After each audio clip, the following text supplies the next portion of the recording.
This was the scene last night at the Leaky Gas Hotel. Spanish rider Manuel Beltran was arrested for sporting fraud based on his positive test for EPO after stage #1 of this year's Tour de France. The results of his test were released to the media yesterday after stage 7, and now the cycling world awaits word on perhaps other results.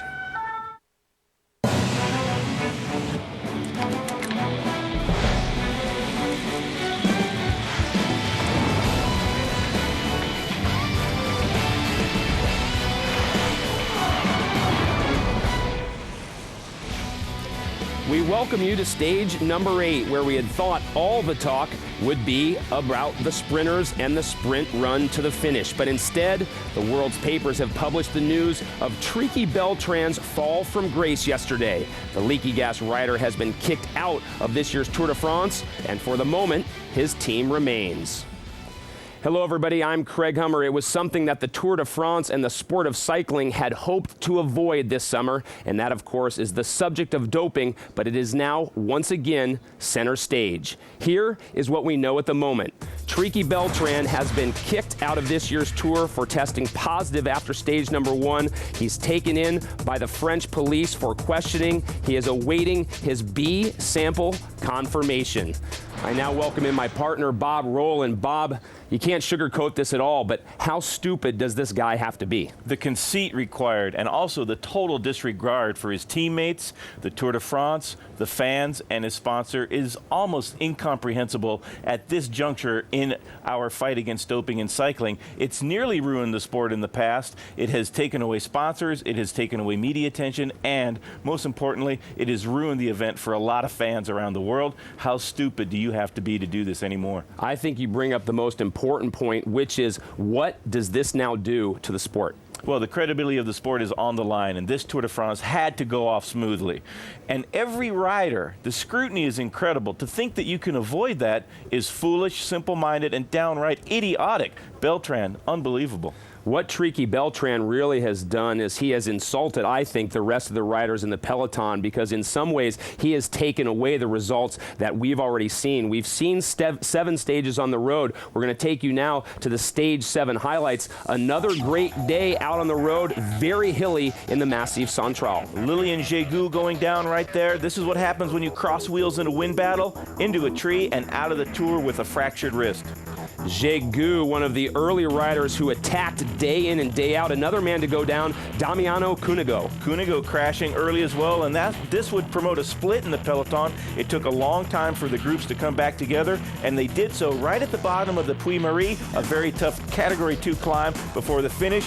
That was a springboard for this man, Luis Leon Sanchez, to get a little bit of an advantage and ride that all the way to the finish line. Sanchez would take a couple looks over his back, behind his shoulders, but he would see they could not close the gap. Sanchez, his first win ever at the Tour de France, now the 6th man out of 7 stages to win for the first time. Meanwhile, Kim Kierken held on to yellow. Still in the yellow jersey, Kim Kierken from Team Columbia. Cadel Evans in a perfect position for the rest of the Tour. In 2nd place, Schumacher 3rd. Van de Velde, great riding for the Garmin-Chipotle team leader, and Denny Menchov still riding well for Rabobank. The American teams and American riders have done quite well up to this point. David Millar from Garmin-Chipotle sitting in 7th. Thomas Lokfest on the American team Columbia rounds out your top 10, and some other notables. Sastre hanging tough in 12th. Cunego 17th, moved down a little bit.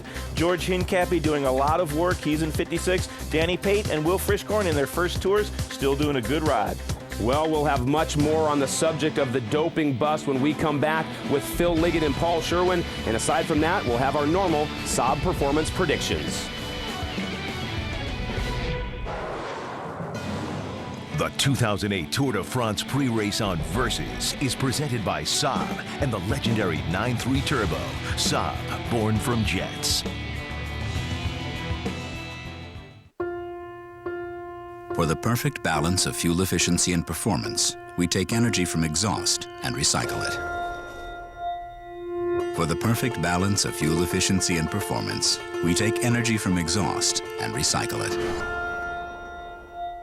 For the perfect balance of fuel efficiency and performance, we take energy from exhaust and recycle it. Turning repetition into joy. The efficient performance of the Saab Turbo. And when they crash in those sprint finishes, that's 40, 45 miles an hour. If they're on a descent, it can be 55, 60 miles an hour. Next time you're in your car at 50 miles an hour, strip down to your underwear and jump out the door. And that's what it's like to crash in a professional bike race.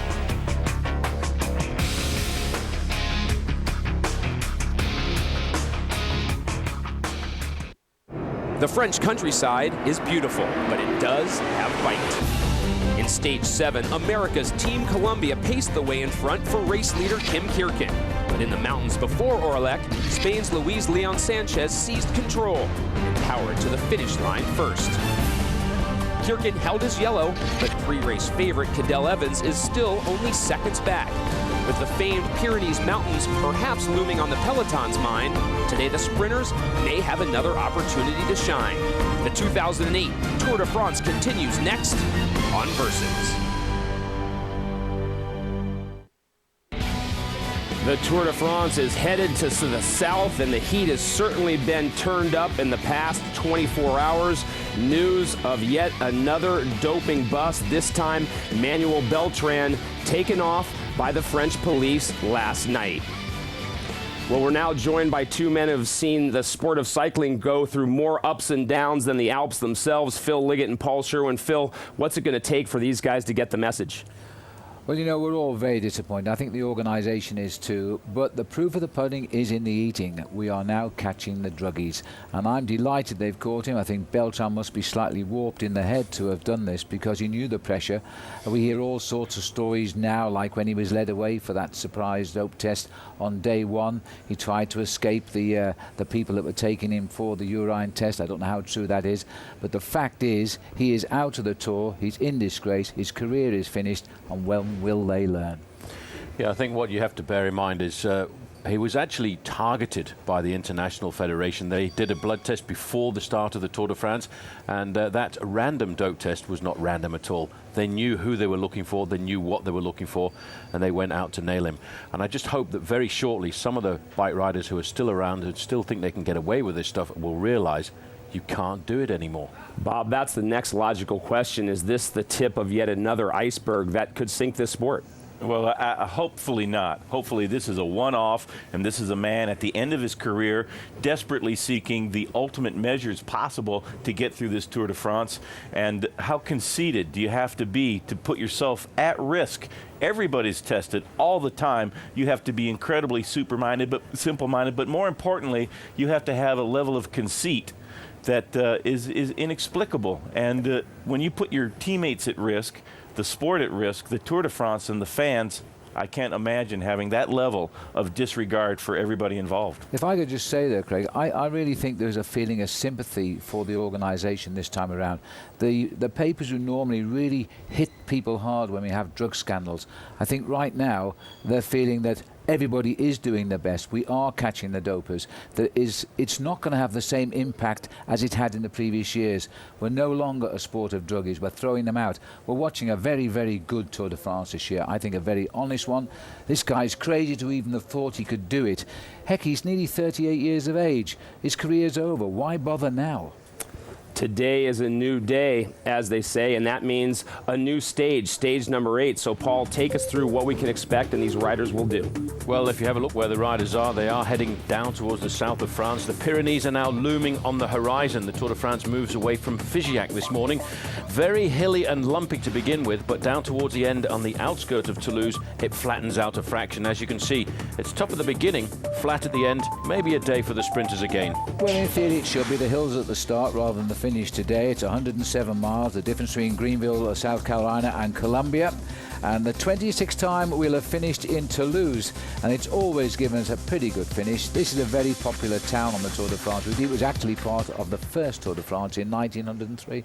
Speaking of finishes, you had a pretty good finish yesterday in your pick. Yes, I did. I kind of snuck in there with Filippo Pozzato. He came good. I think that he might have gotten better if they were able to catch Sanchez at the end, but I don't think he put in his maximum sprint going for second place. But he got me some points anyways. All right, well, today our Saab performance predictions may take a new twist. As we've talked about, it seems as though it could be one for the sprinters. But first, Bob, let's look at those standings. You're still leading, but I'm closing in. I can see you just in front of me, and woo! Coming up on you, baby. Get ready. Phil. So it's time again, right? It's time for the yellow?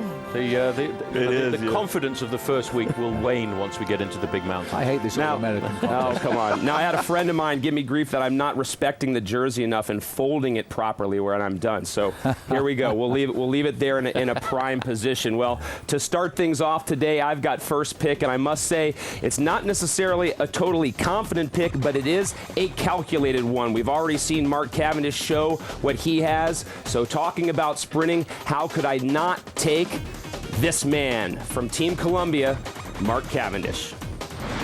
It's pretty about that, Phil. Did you read in the newspapers about the tendinitis in his knee? He's probably going to abandon today, yeah?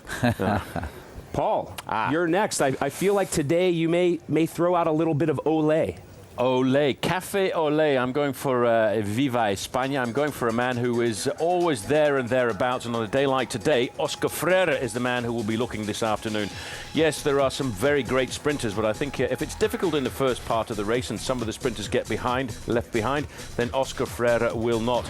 And let's not forget that the last time the race came here, the stage was won by a Spanish rider, Juan Antonio Flecha, teammate. Phil, great job by the Bob Key yesterday. You, on the other hand, Vogler. Please tell me you put some more thought into it today. You're very unlucky. He only lost 12 minutes. No respect. My other choice hit a tree, but we never mentioned him, Julien Legrue. Yeah. Anyway, I'd have gone for Belton on today's stage, but however, I should probably go for Thor Hushoff today, I think, because this guy is a very good sprinter. He's a tough man. It's not entirely flat on the run-in, and he wants the green jersey. At least he's nailed his colours to the mast. He's had one win already. And I've just got a feeling Robin McEwen is letting the side down a bit here, so I'm going to stick with the man in green. Did you? Thor Hushoff. Did you just say that? Yes. I can't believe you just said that. You are the greatest supporter of We all get old, and I think Robbie may be getting old. You're telegraphing the last pick for our other man here in blue, and he was absolutely giggling as we walked through the finish today. When I saw all the twists and turns on the course where you don't really need a lead-out train, that'll be dedicated to Cadell Evans for the team of Silence Lotto, and the man who is going to win the stage, Robbie McEwen. I can't believe you've abandoned him, Phil, in the moment when he's going to get maximum points. But that's all right. I'll take it. He'll probably win now. Those are our Saab performance picks of the day. And, of course, if you'd like to play along at home, you can always log on to versus.com/TDF and grab the widget as well. So that's what our day is looking like. Of course, the riders have to go through their day as well, over 100 miles long. Let's give you that jersey update after stage number 7. Kim Kierkegaard still in yellow and in green. Thomas Lokvist still holds onto that white jersey. And David de la Fuente is in the polka dots.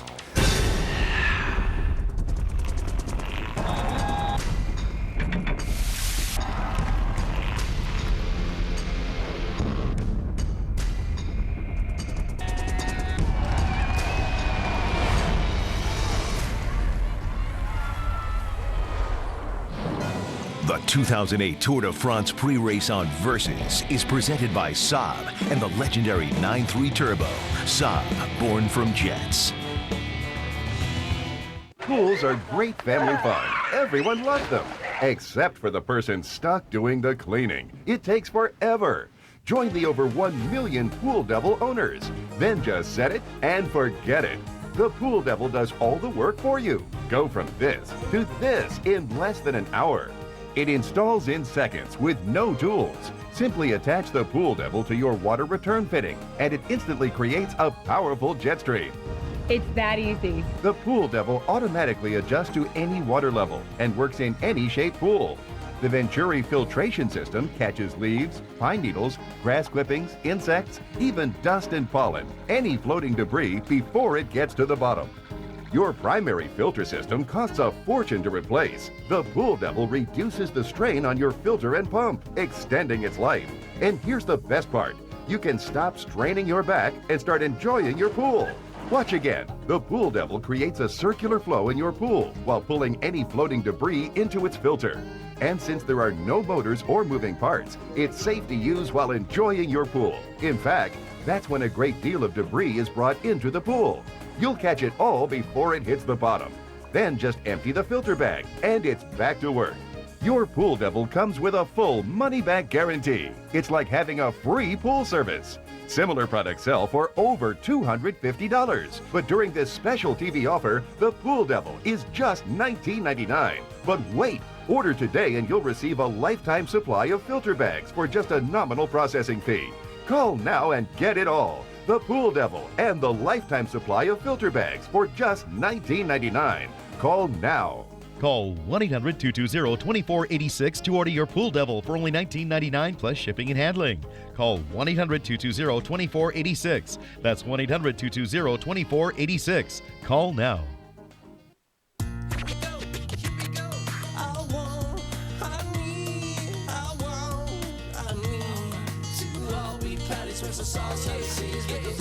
Big Mac, you so want one. At the 5th Annual Aspen Snowmass Ride for the Cure, Komen Aspen invites you to choose your challenge of either a 100, 60, 30, or 10-mile ride through the beautiful Rocky Mountains. Registration for the Aspen Snowmass Ride for the Cure on September 6th includes meals, a jersey, and a finish line party with fun activities for the whole family. For more information, fundraising, and training tips, call the Ride Hotline or visit the website.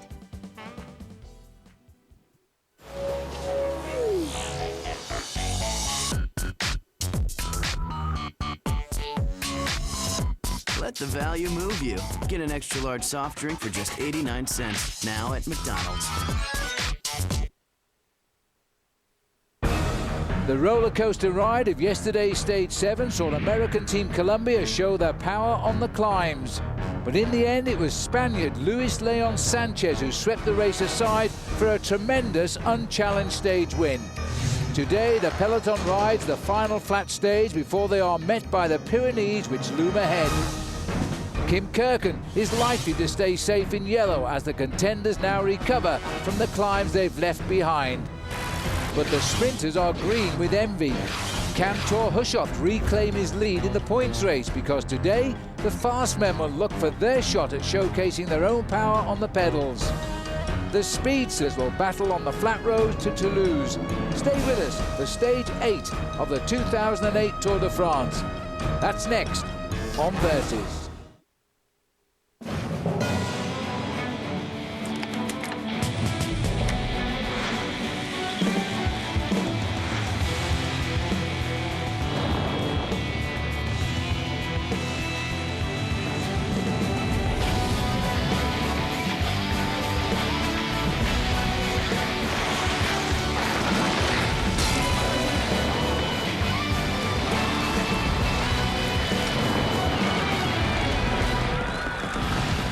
Almost 700 miles has now passed in the opening week of the Tour de France, and from the volcanic region of the Massif Central we roll towards Toulouse today.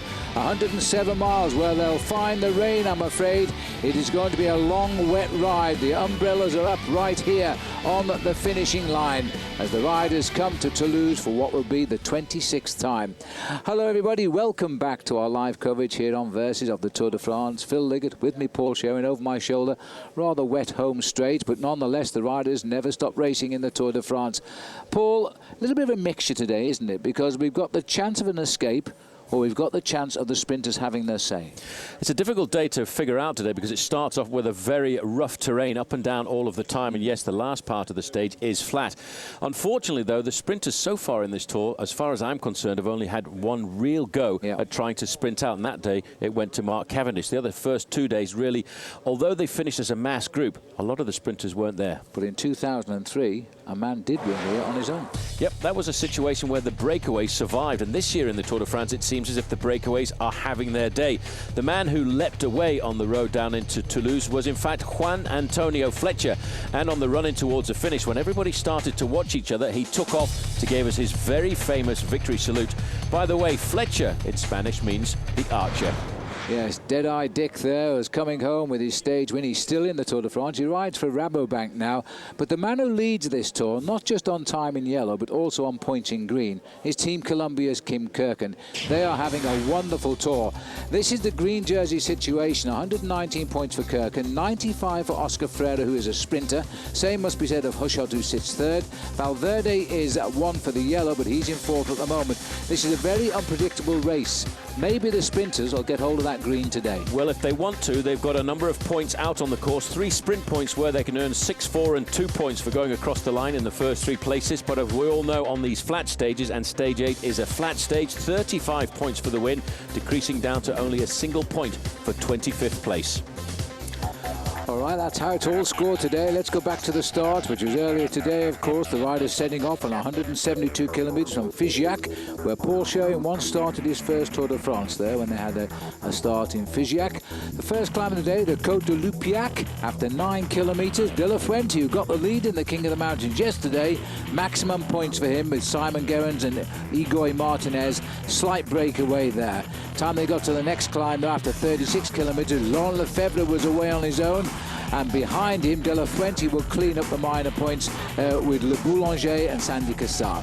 All climbs for the start. The third climb was Laurent Lefebvre, and then a minute and a half after that, Girouca and Riblon followed through. Then to the first sprint, Paul. Well, at the first sprint, you can even see that Laurent Lefebvre was still in front by around about 1.5 minutes, and that was the important thing. Girouca taking up second place and Riblon in third place. The main field at this point was starting to fall quite a way behind, and then through to the next climb of the day, the climb of the Pot de Besse, still Laurent Lefebvre left the 3 chasing riders by around about a minute and a half. And that's the situation in the Tour de France today. The helicopters are down, ready to lift the VIPs high above the riders as they head now towards Toulouse. That's the situation. Lefebvre has got the points on the Porte de la Besse. And this is the situation in the mountains. De La Fuente has kept it. Chavanel is down to second, as he has been for 2 days. Voigtler still third. Sanchez and Rico. Until today, Lefebvre hadn't scored any points, so he's still off the top 5 standings there in the polka dot jersey. Well, the racing capes are on today. We've seen 1 or 2 riders puncture with the gritty roads, and there's somebody on the right as I speak. In fact, we've had Cancellara stop with a flat tyre as well. This looks like George Hincapie to me. Yep, big George Hincapie from Team Columbia. A little flat tyre at the side of the road, and yes, because of the weather conditions, there's a lot of rain come down overnight, and that has washed a lot of small stones onto the road, and that provokes a lot of flat tyres like this. Hincapie shouldn't have too much of a problem getting himself back into the main field. In fact, at the front end of the main field, it's been pretty much covered by the pale blue jerseys of Team Columbia, defending the overall lead of their man Kim Kirken. Well, these are risky days for all of the riders now in the Tour de France here. George Hincapie there. If you've got to puncture, let's hope it's at a quieter time of the race. He's coming back up to the Case de Pon riders. This little group making steady progress back up towards the leaders. It looks as though Damiano Cunego, there he is, has had a problem yet again. He's got a new pair of shorts on, at least today, because he was covered in holes yesterday after his tumble.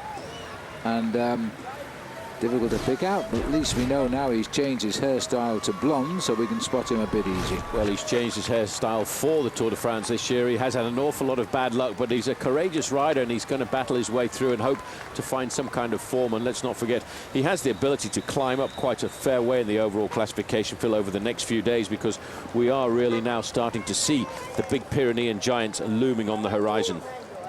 Well, you can see the breakaways at 5:17. This is the situation just outside our commentary box here. 61 degrees. It's really chilled down, and it's raining very heavily on the finishing line. The riders are riding towards this. They've had a few showers already, but they don't realize just how heavy it is here in Toulouse. It has been torrential as the riders of Team Columbia continue on. The number of riders still in the race, 10 have gone out now, 170. Teams intact, 11 of 20, apart from the disgraceful business concerning Beltran, who was taken out of the race yesterday. Sadly, another former Liquigas rider and now riding for Garmin Chipotle, Magnus Bagstead, was eliminated yesterday. He finished in tears. He said he just had no power in his body. Well, it's a tough day yesterday, Phil, because it was such a hard day of racing. The pace was extremely high, and he got caught out and was unable to finish inside of the time limit. And just to stress once again, there is a different time limit on every stage of the Tour de France, a percentage of the winner's time within which you have to finish to stay in the bike race. And sadly, Big Maggie Backstad finished outside of that percentage. Just over the top of the Porte de la Besse for the main field at 5 minutes 41 seconds. There is the lone leader, Laurent Lefebvre. He is being chased by Emmet Geruca of Euskaltel-Euskadi, Christophe Riblon, and his teammate Jerome Pino. So there are 4 riders trying to reach him, but at the moment he is having the whole of the Route du Tour de France to himself. I think the team manager's coming up alongside here to give him a little bit of information. Now that they've pulled ahead of the main field to 5:40, I think he's going to actually wait for his teammates behind Phil, who have been hovering at 1.5 minutes for quite some time. It would certainly make sense, but Lefebvre, who's winning all of the King of the Mountain points at the moment, I think you're right, Paul. I think he'll slow down just enough to allow Geruca, Riblon and Pino up to him to put 4 in the lead. This, though, is a race for green today.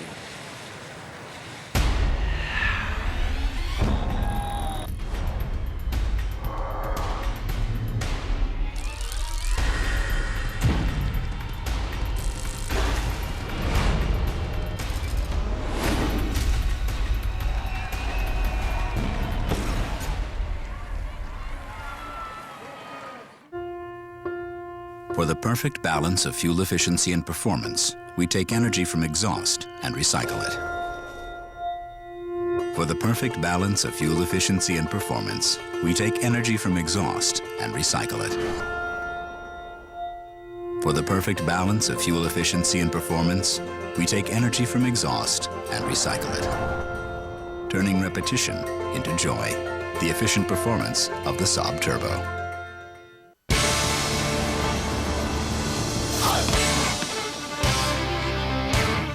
If your identity gets stolen, it's not easy trying to get it back. There are calls to your credit card companies, Department of Motor Vehicles, Social Security Office, and on it goes. But with Farmers Identity Shield, you'll get a personal fraud advocate to help make all those calls for you, all for just $65 or less per year. So if your identity gets stolen, you don't have to run around trying to get it back. Call a Farmers agent now at 1-800-FARMERS. At Cervelo, we don't make mountain bikes, but we still ride on mountains. We don't make touring bikes, but we still do the tour. We've never made a BMX, cruiser, or city bike. It's just not what we do.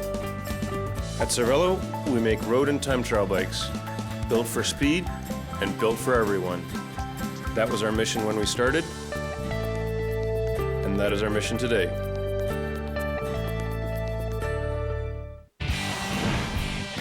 You play with knives, you get cut. A celebration of the toughest sports and the athletes who endure them. Versus Red, White, Black, and Blue Summer.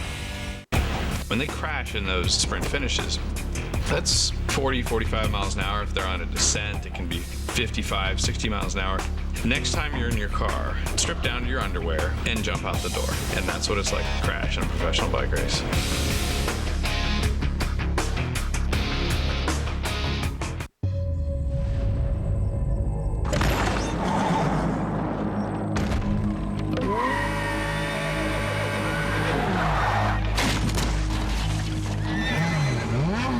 Horsepower is here, and no leading synthetic oil delivers more power than Q horsepower, which is why it's recommended by Ferrari for every oil change. Q horsepower. Unleash all your horses. It's been a tradition since 1876. Think about that. That's more than 120 years ago that this company started making Budweiser under Adolphus Busch.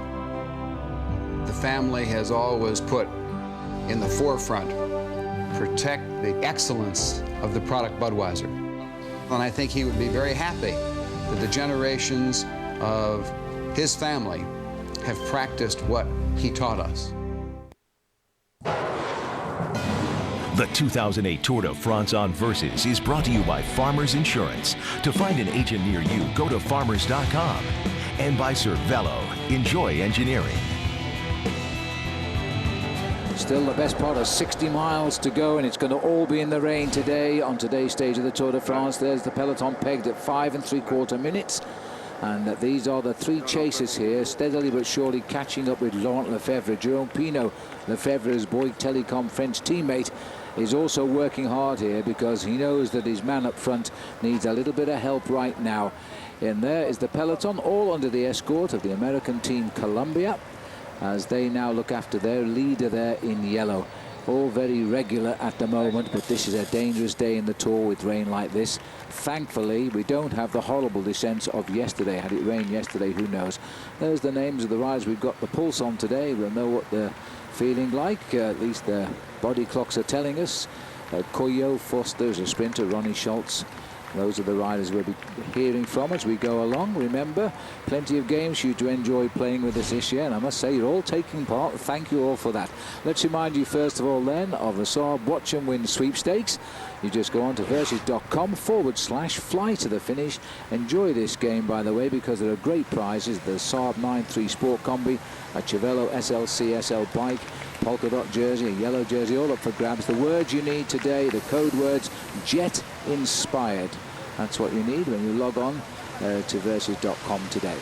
This is the face of Laurent Lefebvre. Well, his blue helmet, his blue jersey, and his blue carpool, and there's no blue sky over his head.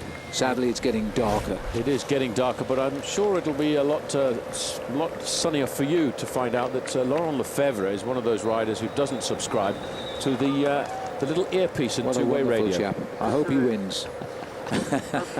But I think the order has come up from the team manager manually as he drove up alongside him to say, well, why don't you wait for the rest of the guys to come up here, because once they've got through the undulating part of the first part of this course here, there's a long ride down to the finish line in Toulouse, and I think really he doesn't really need to hold off his teammate who's in the group behind, and in fact that seems to be the way that it's moving, because it's now a minute and it was 1.5 minutes between the leader and the three chasers. Now, is this Jared Choruk or is it Marcus Burkhardt? Because I'm finding these guys difficult to recognize in the new blue strip of Team Columbia. But as he continues to race on here, he's now very nicely showed me his number there. And it's Marcus Burkhardt. Good. Well and that's done, Marcus. Choruk there. But you see, they're playing the perfect team now, Team Columbia. They've had a wonderful first week. George Hincapie there has been behind with a flat tyre, putting his package back in. This is Adam Hansen, the time trial champion of Australia, riding his first Tour de France. Said he was looking forward to his 3-week holiday around France in sunny weather. Well, he may be still on holiday, but I don't think he'll like the weather quite so much. Well, riding on a day like this is really not a lot of fun. You know, you've got to keep your raincoat on to try and keep the cold away from the body, and at 15 degrees Celsius it really does impact the chill factor. But what's even more dangerous when you ride at the back end of the main field, especially nowadays when riders wear sunglasses or rain glasses for most of the time, they tend to get fogged up, and they also tend to get a lot of rainwater splashed up into them. Well, sadly yesterday, as I say, the first rider to be eliminated from the Tour was Magnus Backstedt. He's a Swedish rider. He's on Garmin Chipotle, but he also lives in South Wales in the United Kingdom, where he's married to a Welsh lady, Megan, and we're pretty well known to Magnus. He won a Swedish stage victory in the Tour de France, first time ever by a Swedish rider. So we all felt a little bit sad yesterday. He tried his heart out to beat the time limit. He is a big boy. He weighs around about 90 kilos. And so the hills are hard for him, but he's got a real big heart, and he just wasn't there yesterday. And the judges, of course, don't take any sympathy. The point is, the Tour de France is hard, and when this event was first created, the organizer openly said, I don't care if only one rider makes Paris, because it's meant to be a tough race. Well, it is a tough race, and you do have to finish within a certain percentage of the winner's time on every individual stage. And yesterday, Magnus Backstedt finished 32.5 minutes behind the winner, Luis Leon Sanchez. And the elimination time, unfortunately, if you worked out the percentage of the elimination of the winner's time, Phil, was a cutoff at 28 minutes. So Magnus Backstedt was 4.5 minutes outside the elimination time. So close. Just seeing there, nice of Christophe Riblon to receive a helping hand there from Amit Chiruka when he slipped his chain just then. Keep them up there. They need each other right now as they keep together in this inclement weather. They should get up to the leader too. Laurent Lefebvre still alone though, as the three riders are coming slowly but surely closer to him. We'll take another break. Rejoin us. What would you do if I sang out of tune? Would you stand up and walk out on me? Lend me your ears and I'll sing you a song, and I'll try not to sing out of key. Oh, I get by with a little help from my friends. Yeah, I'm gonna try with a little help from my friends. Oh, I get by with a little help from my friends, with a little help from my friends. At Hampton, we love having you here. Switch to Valvoline's Max Life, and there's no telling how long your car will keep going. Max Life not only protects against friction, but also leaks, deposits, and sludge, the 4 major causes of high-mileage engine breakdown. Drive it forever.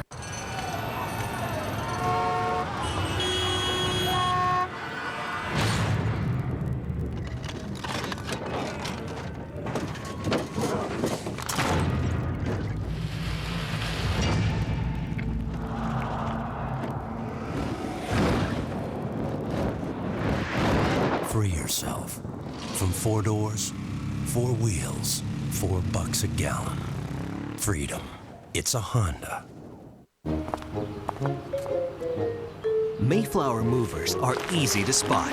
They're the ones that always go the extra mile to protect what's precious, even on their days off. Mayflower, we were made to move. You play with knives, you get cut. A celebration of the toughest sports and the athletes who endure them. Versus red, white, black, and blue summer. Braconier has provided plumbing, heating, and cooling services since 1906. With summer here, Braconier can install a new AC unit or keep your air conditioner working at its peak for your comfort and energy efficiency. For all your plumbing, heating, and cooling needs, think green. Think Braconier. Every night on Disney Channel, Miley Stewart is rocking high school. Oh yeah! She's kicking it in gym class. And A-Scene Guys 101. I am scary good. Now she can just keep her secret. Somebody knows I'm Hannah Montana. Catch Hannah Montana every night on Disney Channel. Want to cool off with your family at Waterworld and save big? Float by King Soopers for a Waterworld Family 4-pack and save $50 on admission exclusively at King Soopers. Braconier has provided plumbing, heating, and cooling services to very satisfied customers since 1906. With live customer service specialists and guaranteed 15-minute after-hours callbacks. For all your plumbing, heating, and cooling needs, think green. Think Braconier. So you can defend that belt.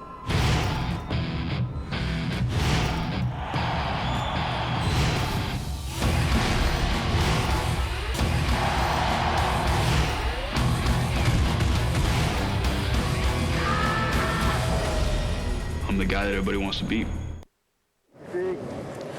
Welcome back to the Tour de France. The lone leader not going to be away for much longer, but let me remind you about stage 9 tomorrow. This, boys, we hit the big mountains. We're down in the Pyrenees.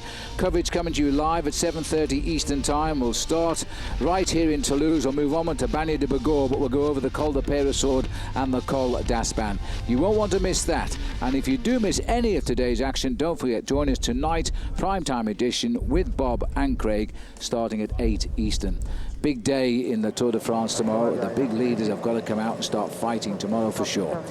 A couple of days in the Pyrenees. We'll be on Hautecam also on Monday, where Lance Armstrong laid the foundations for one of his 7 Tour de France victories.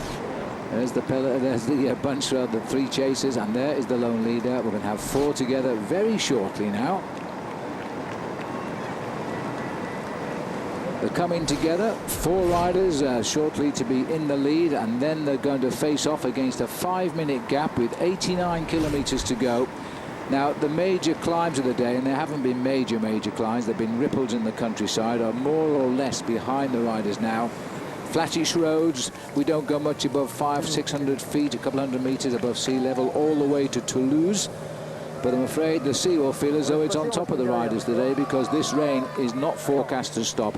It is in fact forecast to get worse. Well, once the riders have been through the feeding station, they drop down a little bit more for about 10 kilometers or so into the small town of Gaillac, which is renowned for its wines. And then from then on, 116 kilometers in the town of Gaillac to the finish, Phil, it's pretty much flat apart from 1 or 2 little pimples towards the end, just on the outskirts of Toulouse.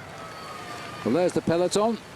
The thing about cycle racing is almost never cancelled because of the weather. The obvious weather is snow, because they can't race through snow. But other than that, they will attempt to complete the course. And down there, the job of the professional cyclist now, the domestique, the kitchen helper to look after yellow. It's being done by Adam Hansen at the moment. Then Bernard Eisel, Marcus Burkhardt. The rider here wants to go back and have a chat with the car behind. This is Hubert Dupont of France. He's a newcomer in the Tour. Now he's getting to feel just how tough this race really is. One of the riders from Luxembourg, its champion, Frank Schleck, Well, Frank Schleck, brother of Andy Schleck, and both, in fact, all of the Luxembourg riders in the Tour de France here, Phil, come from pretty much cycling hierarchies, because the Schleck brothers, their father raced in the Tour de France and their uncle raced in the Tour de France. But I was also reading this morning, in fact, Kim Kirkland's uncle finished 5th in the Tour de France on 2 occasions, so he too comes from a fairly well-known cycling family. Well, it's only a small country, it's landlocked, and they're very proud when their inhabitants do rather well in the world. And I must say that it's taken 50 years since Charlie Gaulle wore the maillot jaune in the Tour de France in 1958 to find another leader from Luxembourg. And Kim really is flying the flag high, because he's riding superbly. And what is amazing is we've got 3 exceptionally good riders from Luxembourg in the Tour de France this year, and in that country they only have 2,500 licensed cyclists, wow, which are cyclo-tourists and leisure cyclists, and a few racing cyclists too. So to have 3 riders right at the top end of the sport is phenomenal. Not very many riders, but it's good to see they're producing the quality, never mind the width. We just passed through what I think there was the Carmo Sprint. And just a small prize. Paul has got the prize book out now to see exactly what they do win for that. 6 points has gone to Riblon, Lefebvre and Girouca, green jersey competition, but this doesn't really affect the overall lead in this competition. So nobody is really worried about the point sprinting there. Well, if you go through the sprint points on each individual stage, there are prizes for the first 3 riders. At that point, and I hope you've got your calculators available, you need to multiply by 1.6.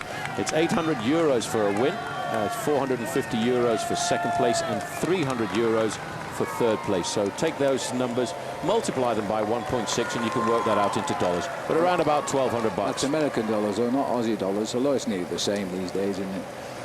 As the riders continue, led by Adam Hansen, or Bernard Eisel. Just looking down the field here. As we look at the riders here, the break is now complete, 4 men.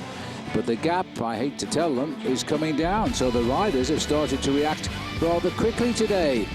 We'll see you shortly.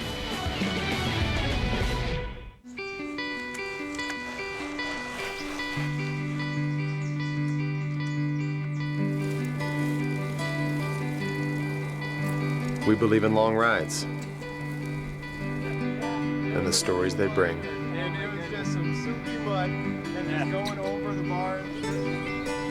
We believe in simplicity and the idea that complex problems can be solved in a simple way.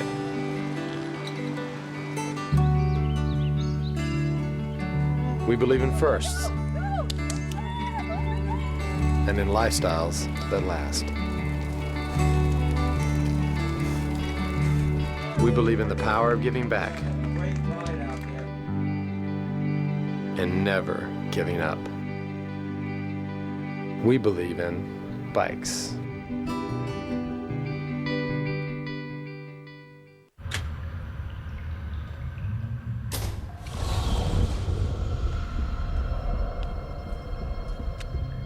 They say I should be afraid because every swimmer in the water is out to get me.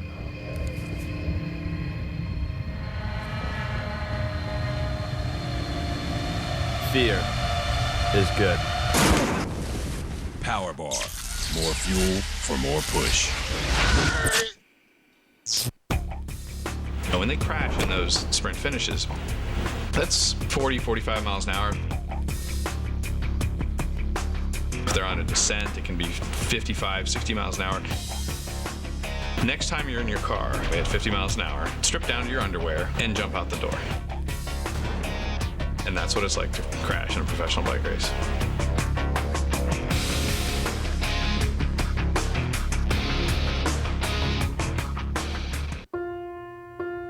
For the perfect balance of fuel efficiency and performance, we take energy from exhaust and recycle it. For the perfect balance of fuel efficiency and performance, we take energy from exhaust and recycle it. For the perfect balance of fuel efficiency and performance, we take energy from exhaust and recycle it, turning repetition into joy. the efficient performance of the Saab Turbo. There are 6 billion of us. We don't always agree, but for a few shining weeks, we set it all aside. We come together. We forget all the things that make us different, and remember all the things that make us the same. Visa, proud sponsor of the Olympic Games, and the only card accepted there.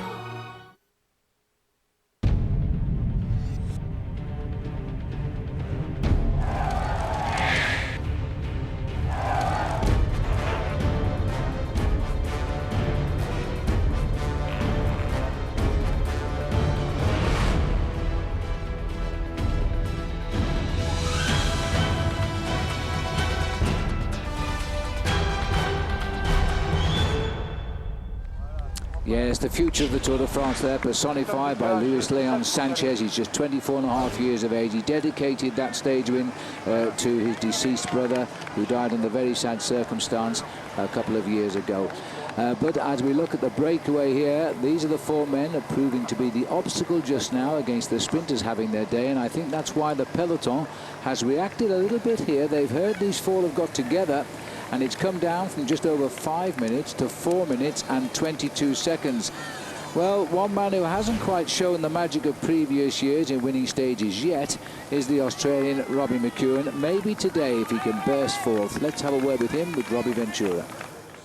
Robbie, the first week of the Tour has been arguably one of the toughest in Tour history, which does not bode well for the pure sprinters. Can you give us your thoughts on the first week of the Tour de France? Yeah, I said a couple of days ago, it's probably been it's definitely the most sprinter-unfriendly tour I've ridden. This is the 11th one, and I've never done a tour there's been so few sprints. I mean, it's just, you know, the first day's uphill finishes, and we're already in you could call them the middle mountains here in the Massif Central, and we've had one real sprint for the win that was flat. So we can only hope as sprinters that we get a couple more chances. Absolutely, and today is one of those chances. And obviously, your legs are really, really fast, but Colombia was very dominant in the last field sprint. How will your tactics change today to ensure yourself an opportunity to win today? Well, I'm not so sure today's going to be a sprint. You look at how yesterday's stage played out. It was very, very hard because it was ridden so fast on tough terrain. And today, I mean, you've got the first 100 kilometres that's really, really hard, actually. And you know, it could be that a break forms and takes a bit of time. And even at the end, you've got these 2 climbs that are unclassified, but they're going to be pretty hard. And you know, they're 2 climbs up to sort of 250 metres in the last 20 kilometres. So even if it all comes back together there, you can expect attacks on those climbs. And from the top of the last one to the finish is only about sort of 12 or 13k. So maybe not even that. So it's not obvious that it's going to be a sprint. If it does come down to that last 10 kilometres and there's one big bunch group coming to the line, how are you going to play those final 4 kilometres? Just try and get myself in position and try and get a good run through and see if there's any one team that has a good train going and looks strong, and then try and play off that. Thanks, Robbie. Good luck today. Yes, Robbie McEwen, 11th Tour de France. He certainly understands his bike racing tactics, that's for sure. Well, that interview was made just before the rain started at the start line there in Figeac. There is the 2 climbs far right that Robbie has recognised as likely springboards to spoil his day. But once these 4 come back, as I presume they will, then Robbie's going to pay a lot of attention. He wants to leave his mark on yet another Tour de France. You bet on it. Well, at the moment, the computer in front of me is saying, look at that, 22 kilometres to go, these 4 will be caught. Well, I mean, that's still a long way off, so that's going to make them a very, very tired bunch of riders up there in the front of the race. We've still got 82 kilometres to run to the finish, 55 miles or so. 50 miles or so. Feeding bags are hanging out. We used to do this with railways, with the mail bags, you know, Paul, in the old days. You were too young to remember that, but they'd snatch the mail and keep going. In this case, you snatch the food and keep riding. Well, it brings a whole new meaning, I suppose, to fast food, because we're taking on board food here at around about 45 kilometers an hour. In these little bags that the riders take on board at a specific point during the race, they normally have a couple of extra bottles. They have a different kind of food. In the early part of the race, you tend to eat slightly more solid food, which gives you a little bit of weight on the stomach. And then in the latter part of the race, you take on board a slightly more higher liquid food, higher calorific food, Just which is looking better there, Paul, assimilated. before we lose the shot, Cap de Couvert, what do you know about that? Well, that's an old open mining pit. It was mined from 1982 up until 1987, and it was for mining coal. And at the height of its production, it employed 3,000 people. But Lance Armstrong almost lost the Tour de France here. He did. And that was to Lance Armstrong, of course. That was to Jan Ullrich, of course, when he really got a shock. Lance saying at the time he became hungry. He didn't make the same mistake twice. The race goes on. 4 versus the sprinters. See you in a moment.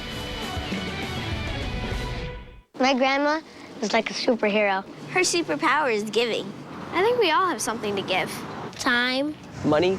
Knowledge. There's a jillion different ways to help people. Besides, when you help people, you make friends. And if I keep making friends, when I grow up, I'll know everyone. The more you give, the more you get. No matter how you contribute, AARP makes giving back easy and rewarding. Join us in championing your future and the future of every generation. Learn more at thenewAARP.org. Yoo-hoo! Progressive shoppers, safe driver's discounts are yours for the taking in aisle 3.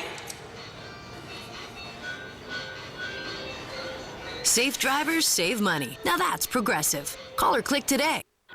Attention Progressive shoppers, introducing new pet injury coverage. Now when Progressive covers your car, we cover your pet at no extra charge. Arrgh.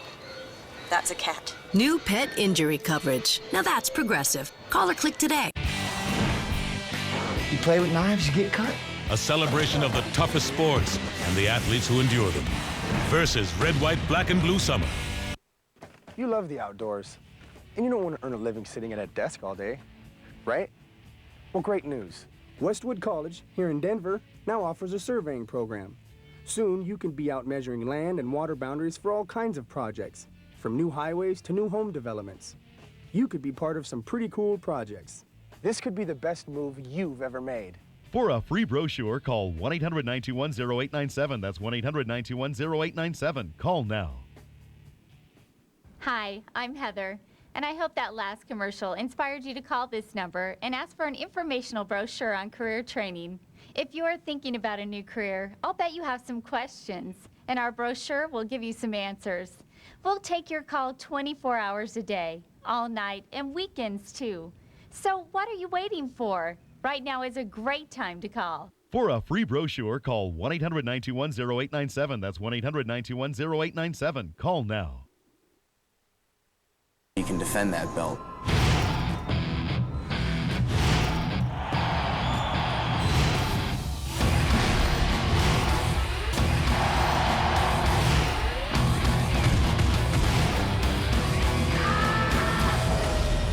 I'm the guy that everybody wants to beat.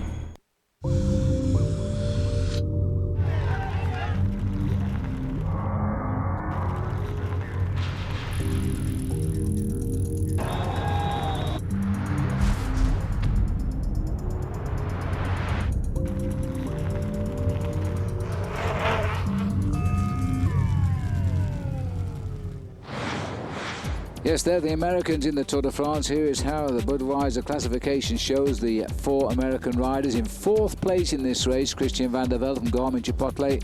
George Hincapie is there at 56th place, but he's got a job to do. Danny Pate equally riding well. So too is Will Frischkorn, who, by the way, attacked again today after 1 kilometre, trying to do the stunt that he succeeded in a few days ago. Now, this is the main field here. As you can see from the road now, the rain is steadily increasing in intensity. We're heading to the feed with the bunch. There we go. There's the Garmin-Chipotle Marshall there. Marshall, she's the masseuse actually at night, and she's the handler of the food to the team as they come through. Good place for a feed there. The riders slowed down a little bit and they're in a long line, so they're not going to fall off. Well, you know, the soigneur or the masseur has probably one of the hardest jobs alongside the mechanics in a race like this, because they're up very early in the morning preparing not only those bottles but also the bottles that go into the team manager's car, preparing the food. And once they've prepared all that and got the riders ready to get out onto the open road, they've got to load the trucks, they've got to load the cars and make ready the moving of all of the baggage of the team from the start town to the finish town. Some of the soigneurs will then get everybody ready to get themselves, those are crash at the back.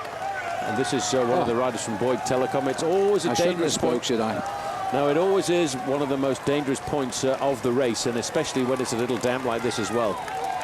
Well, Boyd Telecom got 2 riders up front and 1 off the back at the moment as he hit the road, and just as I said, they were going through it quite safely. But hopefully all is okay. Sensible riding here at the moment. Just right at the back is David Moncoutier here, man that won on Bastille Day, would like to do it again. Been struggling to find his form a little bit since he broke his femur in the Tour of Romandy last year. There we are. These are the men from Team Columbia. Must be feeling very proud of themselves this week, and they've earned the reputation as a great team this year. They started out life as Team High Road, and then the big sponsor came on board, Columbia, just before this Tour de France started, and they've already given good return for their investment, I think. They've got the lead in 3 out of the 4 individual classifications, and they're right up there amongst the top 3 in the team race as well. Well, we saw the soigneurs in action there with the food bags. We're now going to tell you a little bit more about them as we take you now behind the scenes with our Ed Jones making sense of the Tour. Here we go.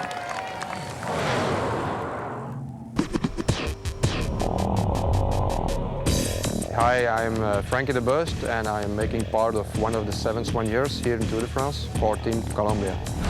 But everybody has his own job. The guys who are doing the hotel, they are starting to make some sandwiches. I'm making small sandwiches or paninis for during the race.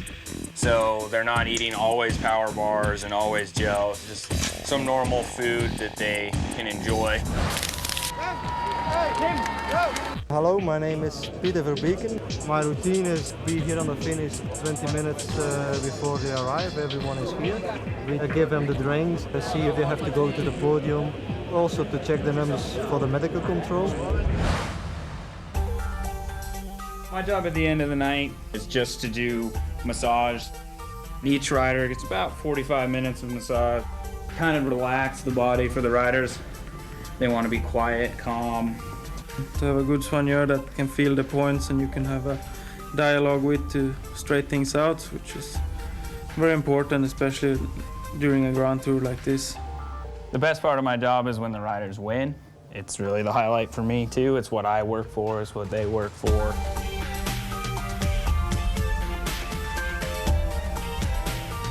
That's pretty much a life in the day of a Team Columbia soigneur. I got to go ahead and drive to the next hotel, so I'll see you guys next time. Yes, indeed, the Ed Jones making sense of the Tour there. Boy, I can imagine how they do feel when they've worked so hard. Best part of 24 hours a day those guys are up. I don't know when they ever sleep. They are wrecks by the end of the Tour, but when they see their charges come home like Kim Kirken with a yellow jersey and a green jersey on the top of his bike, they feel as though their job has been well done. The peloton then, 5 minutes and 5 seconds, a little bit bedraggled at the moment. It's gone out again. We're inside 50 miles now, 47 miles to go. And this is when the psychological battle starts. Who is going to chase? That breakaway isn't going to worry too much the yellow jersey, so it'll have to be the sprinters. Just looking at all Team Columbia on the front pole. They're just riding along. The gap has stretched a little bit. It's going to sooner or later come a battle of the sprinters teams to repair the damage. Well, it's going to be the responsibility, I think, of the sprinters to try and chase this one down, Phil. We've got one man fairly dangerous in the leading group, and that, of course, is Jérôme Pinot. He's 4.5 minutes down in the overall classification. But Team Columbia do not want to assassinate their team by doing all of the pacemaking on the day before the mountains. They need to keep a little bit of ammunition left for the mountain stages, which is probably why we're going to see them look for some help to come from the team of the sprinters. And in the green jersey up at the front end of the main field with that little sprint point that he got yesterday is Oscar Freire. Yes, and he's actually riding very, very well. He's riding his own private Tour de France, is Oscar. He's a strong rider. He's been 3 times a world champion. And he is just looking for his opportunities, and he's taking them. He hasn't got any particular boss to serve here. There he is, far right of our picture. Looks like he's taking time out. That's a good assessment. The field is not going too quickly. It's just a question. I think everybody wants to get this stage out of the way. The yellow jersey looking fairly comfortable there. Hidden behind his sunglasses, you can't see into his eyes to see what he's thinking about. I wonder if he's thinking back to the recent Tour of Switzerland, where he won himself a very dramatic stage. He wore the leader's jersey and he absolutely crumbled in the individual time trial. But I think that was just a little bit of pressure on that occasion. Here, though, Phil, at the Tour de France, he seems to have gained an awful lot of respect from the rest of the riders in the field. And people are now talking this man up as a possible winner of the Tour de France this year. We might get some indication tomorrow. It's a big test tomorrow, of course. We go into the Pyrenees. If this weather continues, it'll be a severe test, because on the heights up there, you do get into the snow lines, the icy weather, and then comes the sicknesses a few days later. The weather's also giving us 1 or 2 problems with our pictures today, but we're holding on in there. And our cameraman, well, the job is absolutely superb down there, riding those motorbikes and keeping an eye on everybody in the Tour de France. So they're watching the signboard that says to Blay. That's where we've been. That was 2.5 miles back of the riders now, where the feed was. The Tour de France continues on. There's a problem for them if they don't start chasing soon, though. We'll see in a minute.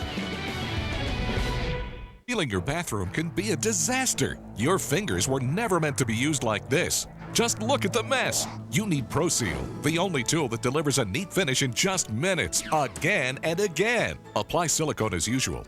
Select your sealing edge, then slide along for a perfect finish. Reuse the excess silicone like this and extend the seal without showing the joint. Look again, there's no wasted silicone. You'll save 40% more silicone. Amazing! Select a smaller edge for a thinner silicone finish. ProSeal is perfect for kitchen countertops to seal edges and eliminate those leaking corners. Sealing a corner neatly was impossible, but now with ProSeal, you can do it like a professional in seconds. Any edge, any corner, any joint, ProSeal gives you a perfect finish in minutes. Made from Duraflex, the ProSeal set is guaranteed to last year after year.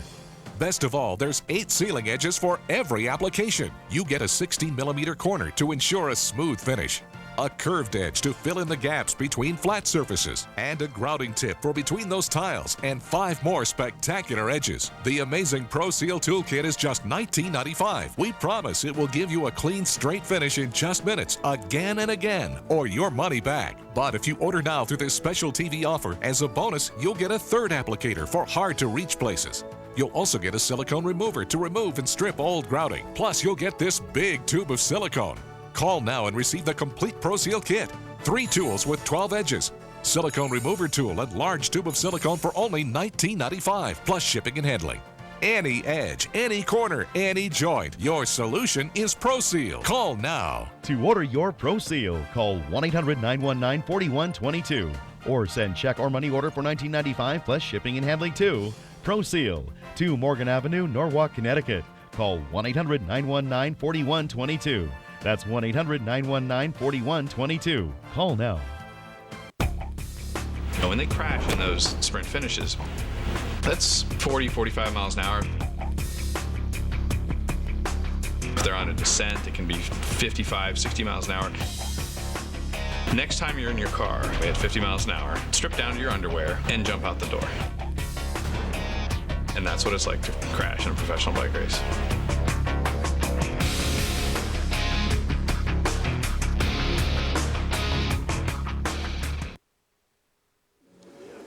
We're back with the Tour de France here. A little bit more life in the peloton now. The rather wet and dreary down there today on this stage, taking us to Toulouse.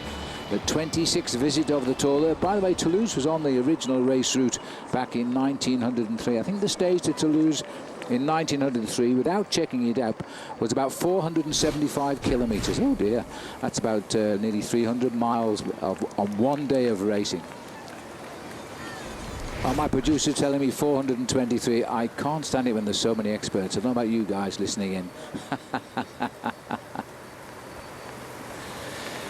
Well, the peloton there looking very, very nice. All of the riders in the black jersey, they're racing capes over the blue strip of Team Columbia. They're all the teammates of the yellow jersey down there, which is Kim Kirken. There's 9 riders on every team at the start of the Tour. Of course, if you lose men, you don't get replacements. There's no substitutes in the Tour de France. And so a lot of these riders already starting to lose team. Paulo Sonia Duval Scott, the Spanish team, have lost Angel Gomez with a crash very early on, and Aurelien Passon. They're 2 down.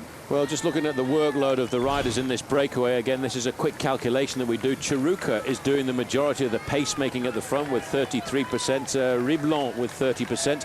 Laurent Lefebvre has done the least at 14%, and Jérôme Pinault 23%. And the reason, the way we work that out is we look at the last 10 or 15 minutes of the breakaway and work out what percentage of time each of these riders has been on the front. And that is a little indicator as to who is saving a little bit in reserve, or possibly who is starting to weaken. Exactly right.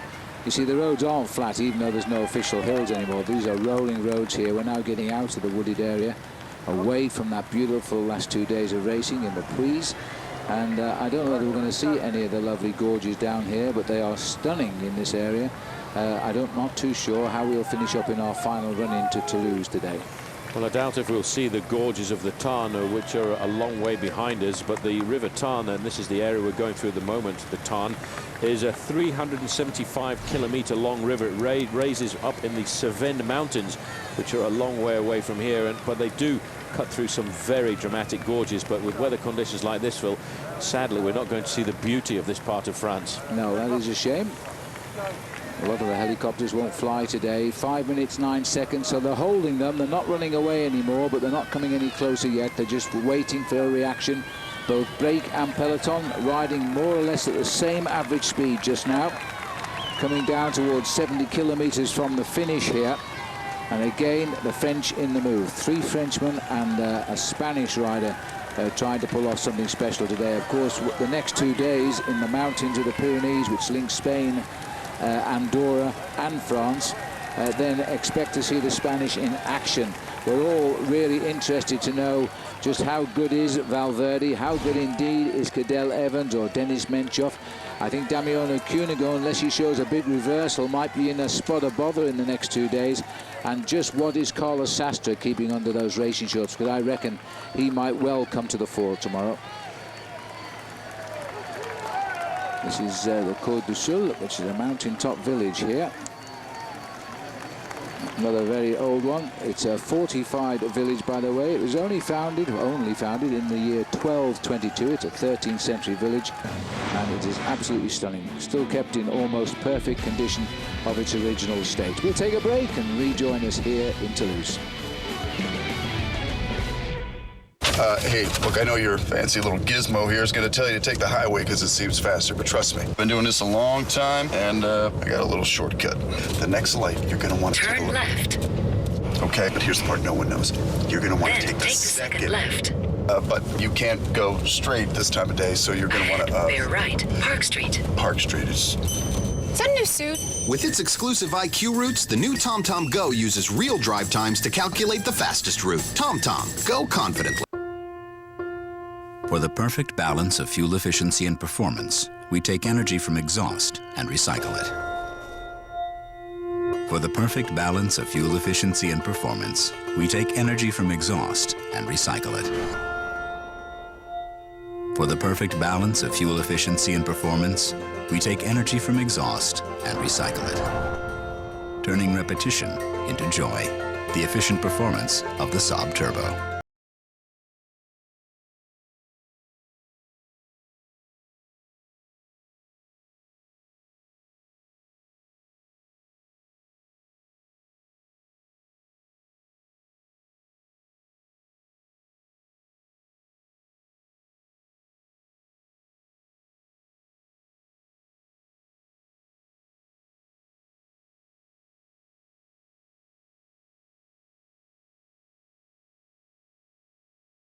At the 5th annual Aspen Snowmass Ride for the Cure, Komen Aspen invites you to choose your challenge of either a 100, 60, 30, or 10-mile ride through the beautiful Rocky Mountains.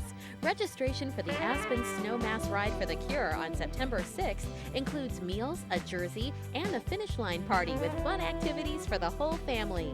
For more information, fundraising, and training tips, call the Ride Hotline or visit the website. I noticed that my hair was starting to get thin. Thousands of men and women with hair loss. I needed to make a change in my life and make a change for the better. Regrowing their hair and turning back the clock.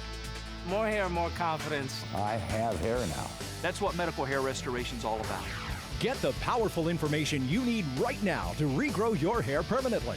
Call this toll-free number now for your free DVD package. It will change your life forever. Call now. Let's do it.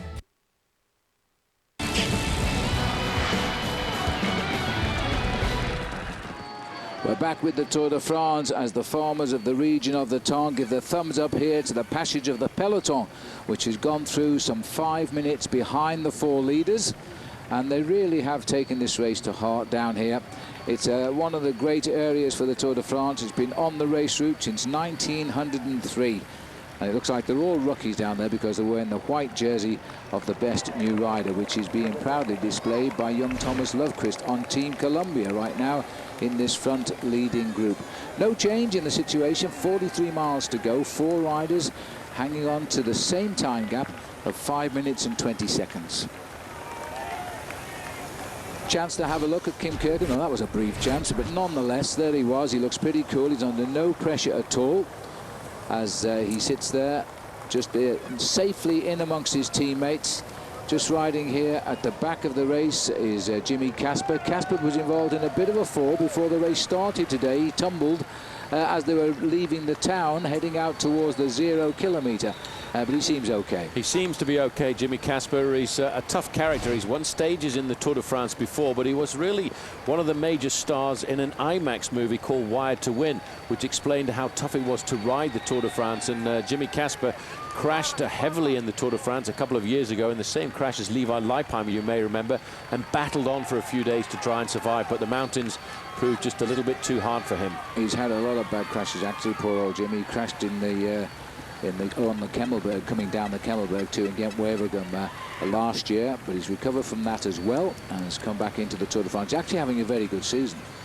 He crashed very nastily. It was a serious crash on the Kemmelberg in Gent-Wevelgem last year. A lot of riders went down very heavily in that one and took some time to get themselves back to the top of their form. But in 2005, he won one of the opening stages of the Tour de France when all of the main sprinters were across the road, and it was Hushovd and McEwen and the big names that we know of. Then all of a sudden, out popped Jimmy Casper. That was a great win and a terrific start for the French. They usually wait about 10 days before they start to nibble the front, but they got off to a great start. That was the opening day of the Tour. Would have been in Strasbourg back in 2006. Yeah, that's right. He caught them all by surprise, and he went on to be very happy, and that was when he was riding at that time for Team Cofidis. He's had a pretty successful year this year, though, Phil, with 3 wins under his belt.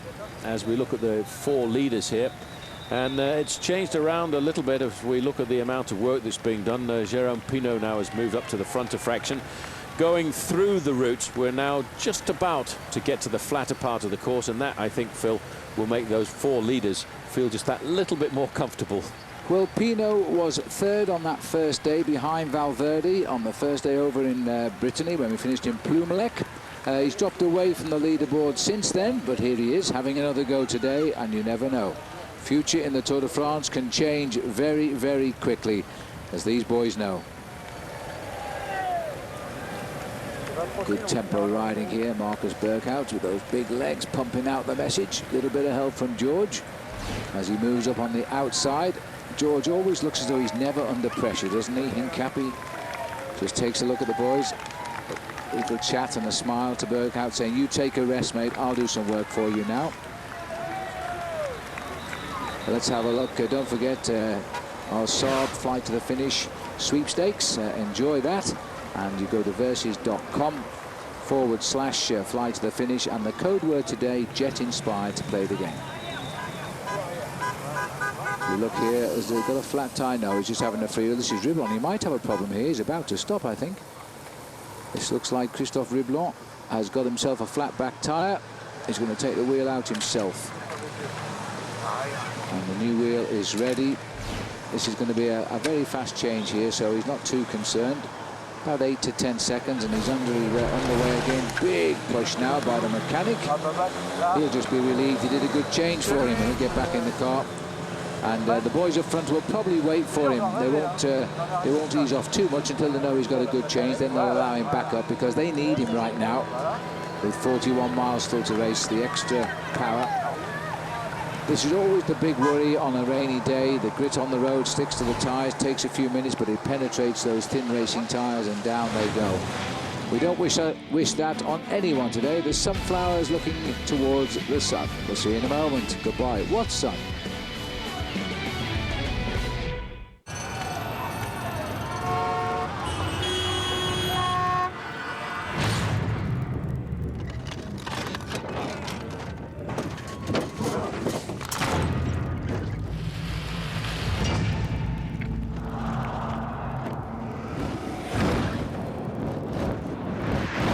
Free yourself from 4 doors, 4 wheels, $4 a gallon.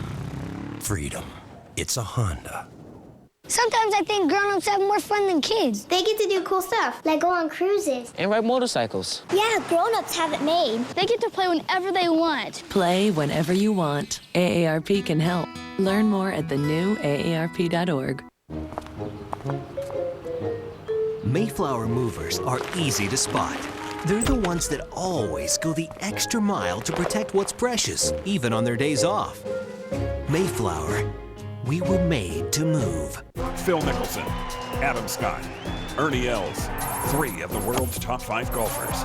Their mission, get ready for the Open Championship and win their share of over €4 million at the Barclays Scottish Open. 4 rounds of fierce European Tour competition, 3 top players, 2 times a day, 1 channel.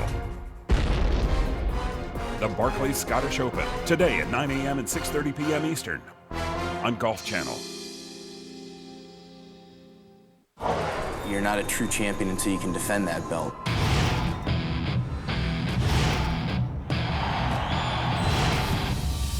I worked too hard for this moment to just give it up. For someone to beat me, they are going to have to absolutely pummel me. This is where I shine.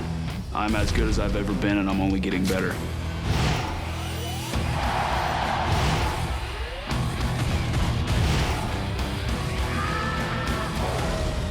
I'm the guy that everybody wants to beat.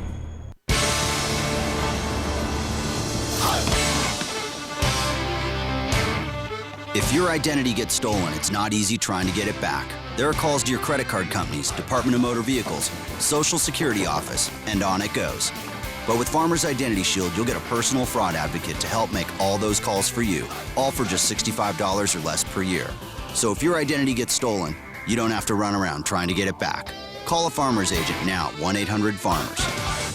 Well, it might surprise a lot of people that ExxonMobil would be interested in lithium-ion battery technology applied to hybrid electric vehicles. Our new battery separator film is a true breakthrough that's going to enable the deployment of more hybrid vehicles faster. This means a tremendous reduction in greenhouse gases, the equivalent of removing millions of cars from the road. I think this is the most important project that I've worked on in my career.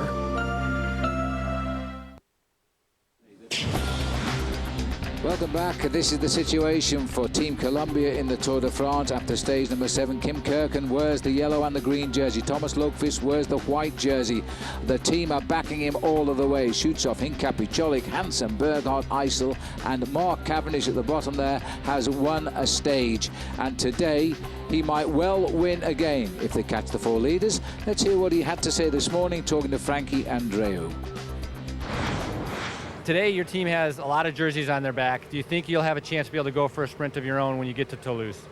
I hope so, but yeah, at the end of the day, I think our focus is on the yellow jersey, and Kim's feels good, he looks good, so we'll look to keep that jersey, so we'll see how it goes. Obviously, so yesterday there's a lot of teams that want to try and split it up, and maybe, especially with the train at the beginning today, that could not play into my favour personally, but we'll see how it goes. Extremely hard day yesterday. today, would you see maybe some other teams sharing in the responsibility of possibly trying to make it a field sprint? Maybe, yeah. You know, there's a few guys. Obviously, the two main sprint teams with us and Credit Agricole, we've won stages here, so the pressure's off a bit. But there's a few other sprint teams who haven't done anything yet, so I think they'll be up for getting stuff in before we go to the mountains. So. Well, good luck today. Thanks very much. Thank you. Thanks, Mark. He's only 23. He knows how to ride a bike. My goodness me, he does. Everybody keeps saying, when is he going to abandon the Tour de France? Because he's off to China for the Olympic Games, where he's defending, well, he is a defending world champion, but not in the Olympics. He would ride in the big race there, the Madison. But I don't think he will give up. I think he's loving his Tour de France. He's loving being on Team Columbia. And I think he'll look for every opportunity to help the team and to win a stage. As you could see at the start, there was no rain falling about half an hour before the riders left. It started literally on cue. As the flagpole was pulled in, the rain started to come down. And so let's hope that it goes off here, although at the moment it hasn't at the finishing line, although it's a little bit better out on the course there.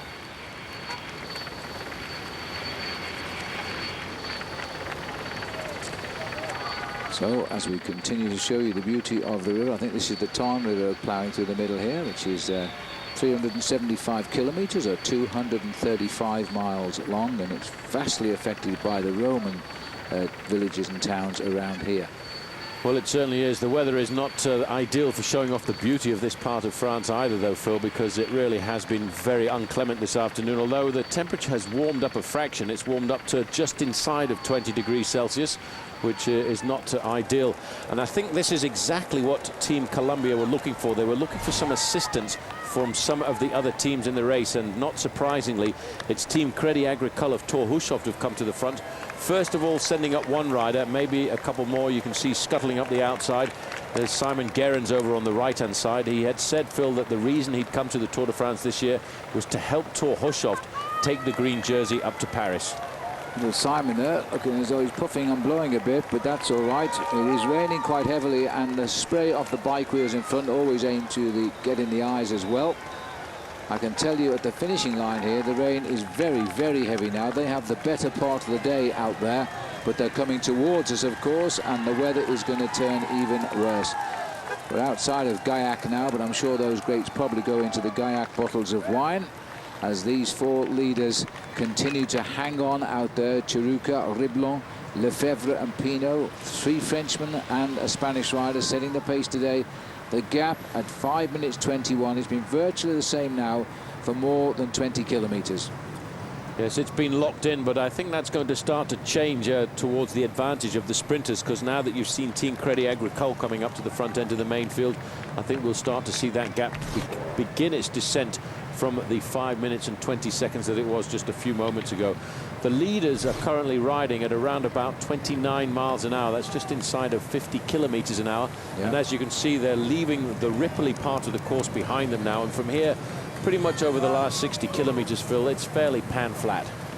It is, but what has happened to the weather? We all expected to be sunbathing in Toulouse today, and here we are with the rain. And the riders will not be thinking of tomorrow right now because they're racing, but very shortly they're going to start to turn their attentions, Paul, to what sort of weather can they expect in the Pyrenees, because they hit the high spots from tomorrow. Well, if it's like this in the Pyrenees, it's not going to be a lot of fun at all, because over the high spots of the Pyrenees, with weather conditions like this, you will see the temperatures plunge to 10 or 12 degrees Celsius, and that is going to make some very nasty racing. As they head out into the open countryside now, they'll stay pretty much this way all the way into town, in Toulouse, just 38 miles away.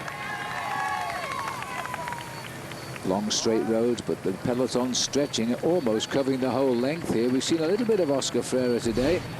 He's been showing us some great form, and he was up with the leaders on that difficult day yesterday. And if he ever gets to use his sprint, there'll be few riders who will beat him at the finish. We'll tell you a bit more about our friend Oscar when we come back after the break.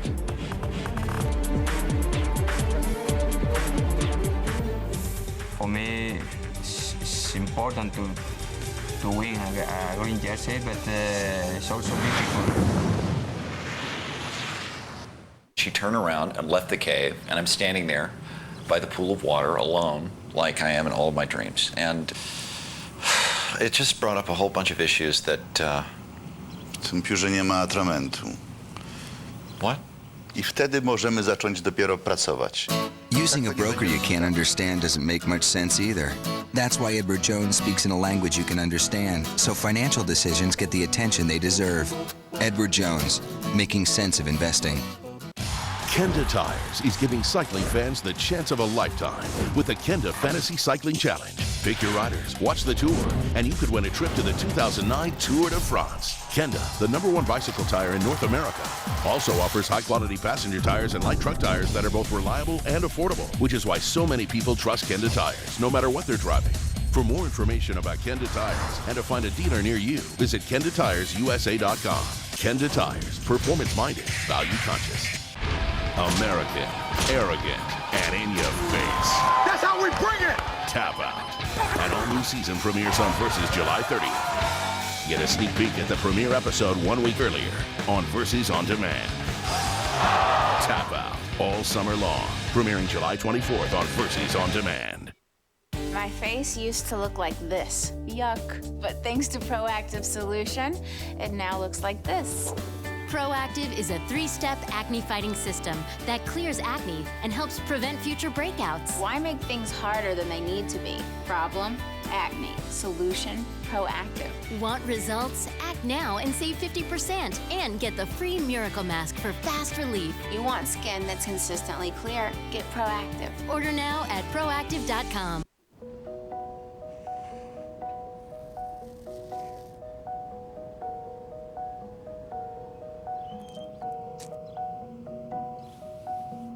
When someone abducts a child, they're not about to advertise it.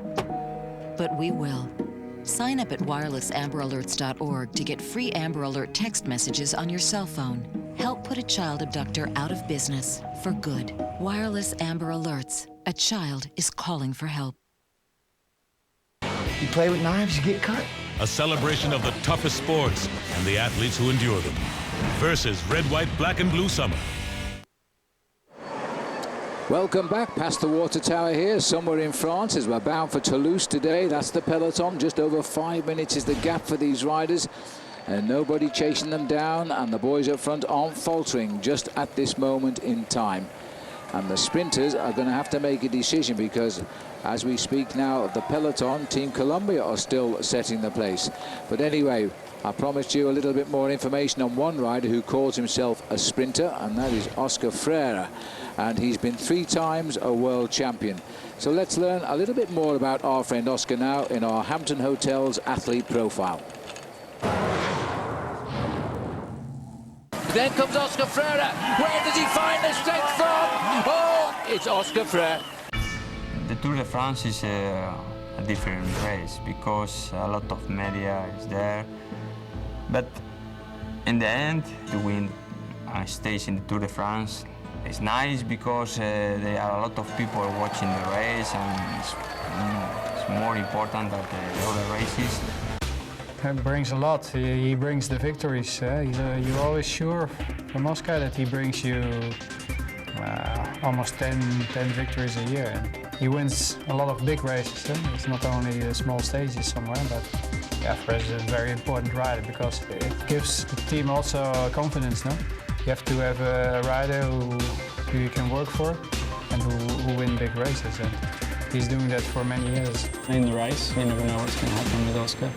But you do know if he says he's good, that he's very good. And watching him ride, whether it's at training or in a race, he just never seems to have a problem whatsoever. He really is super, super talented. He's a champion, but he doesn't act like a champion in the team. And I think that everybody wants to do something special for him because he's like that. In Tour de France, we are there not only for the green jersey, we are there for the stages and also for the classement. So for me, it's important to win a green jersey, but it's also difficult because the thing is not only for me. For him, it's difficult to finish the Tour because he's always, after 2 weeks, he gets somewhere problems. Maybe it's also a little bit here, but he always wants to try it, but yeah, it's difficult. When he has one day that jersey, the green jersey, he's wearing it for a few days, maybe that will change the race then. Well, In my career, I have a lot of problems, injuries, but now in this moment, I feel good. I know that if I been better before, for sure that I can win more races, but I am happy with my career. I would like to be good during the season, but sometimes you crash or you have problems. Normally, I race good, but I hope to be in a good health for the future. Yes, and we all certainly do indeed. Oscar Freire there, our Hampton Hotels athlete profile. He's on a great team, by the way. He is 32 years of age now, but you know he's won 70 bike races in his career, which began back in 1998, including 3 career Tour de France stage wins. And I think this Tour de France is not a question of if, it's only a question of when he wins a stage. This is the team he rides on. Juan Antonio Fletcher, who won in Toulouse at 2003, is still here. Oscar Freire himself is there, and Sebastian Langeveld, another young rider coming through now. Denny Menchop, a hot favourite to win the Tour de France this year and riding well. Koos Moerenhout, a former champion of Holland. He'll look after them all. He's very experienced. Another winner is Joost de Postuma. It's a terrific team. Bram Tankink, also a solid domestique, as we call them. Lawrence ten Dam, a tourist turned professional, has a lot of talent for the future. And the ever-consistent Peter Weening. That's a winning team for sure. Could provide a few problems for the Case d'Apan and indeed Cadel Evans's Silence Lotto squad. Here we are, no change at the front, except the gap has come down about half a minute in the last few minutes, so the chase is now on. And see the different colours at the front? They've now moved their sprinters' teammates up to the front to start chasing.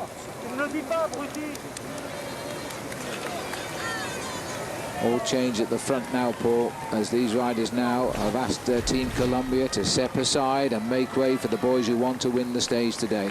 Well, you see, I'm sure that's a lot to do with the tactics of a certain George Hincapie, who really, I think, is the team captain on the road for Team Columbia. Yeah. And he will have ridden this race. He's been in this position many, many times before alongside Lance Armstrong. He knows that if they keep the gap at a respectable distance to a break of leaders, as the teams of the sprinters get that little bit closer towards the finish, they will come up to the front and act as allies. And that's exactly what is happening just now.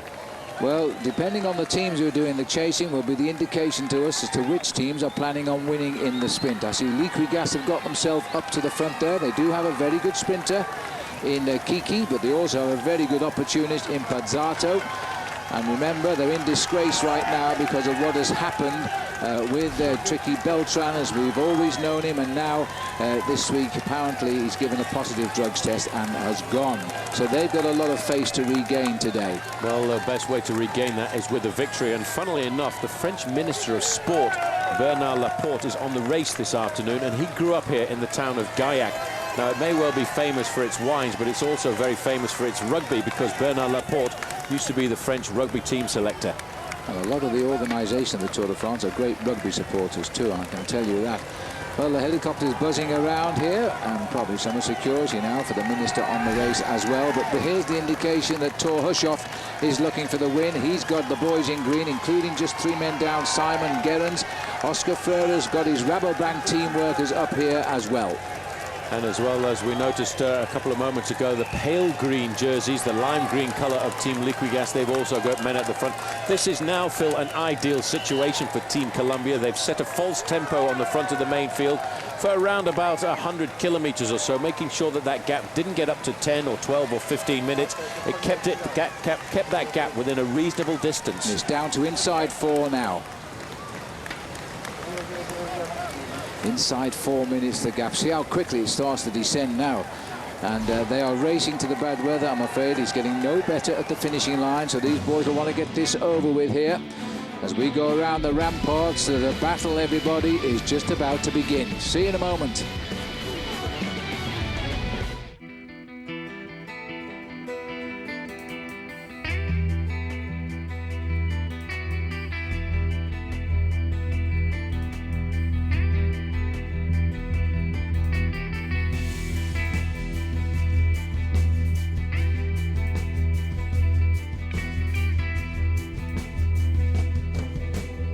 We believe we make the world's best bikes.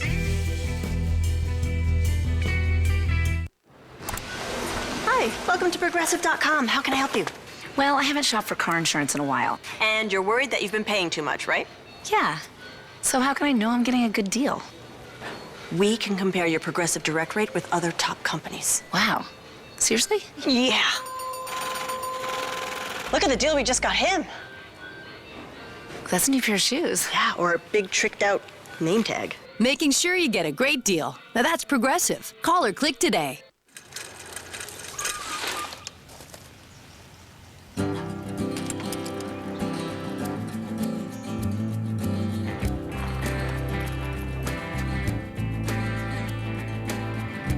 It basically took me the whole summer. And I don't know how many times I needed to go to AutoZone, but at least now when I go, it's not on my bike. When they crash in those sprint finishes, that's 40, 45 miles an hour. If they're on a descent, it can be 55, 60 miles an hour. Next time you're in your car at 50 miles an hour, strip down to your underwear and jump out the door. And that's what it's like to crash in a professional bike race.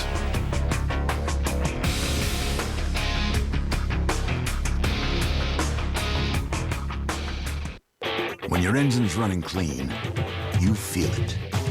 And Pennzoil Platinum Motor Oil can clean out up to 46% of sludge in the first oil change.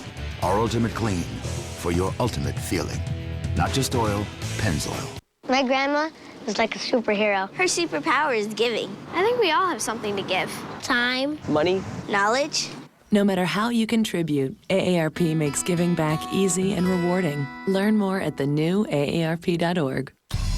If you think these guys ride fast and efficient, how about something that's turbocharged? It's the Saab Fly to the Finish sweepstakes with a fantastic grand prize, a Cervelo SLC SL bicycle, and a brand new Saab 9.3 Sport Combi.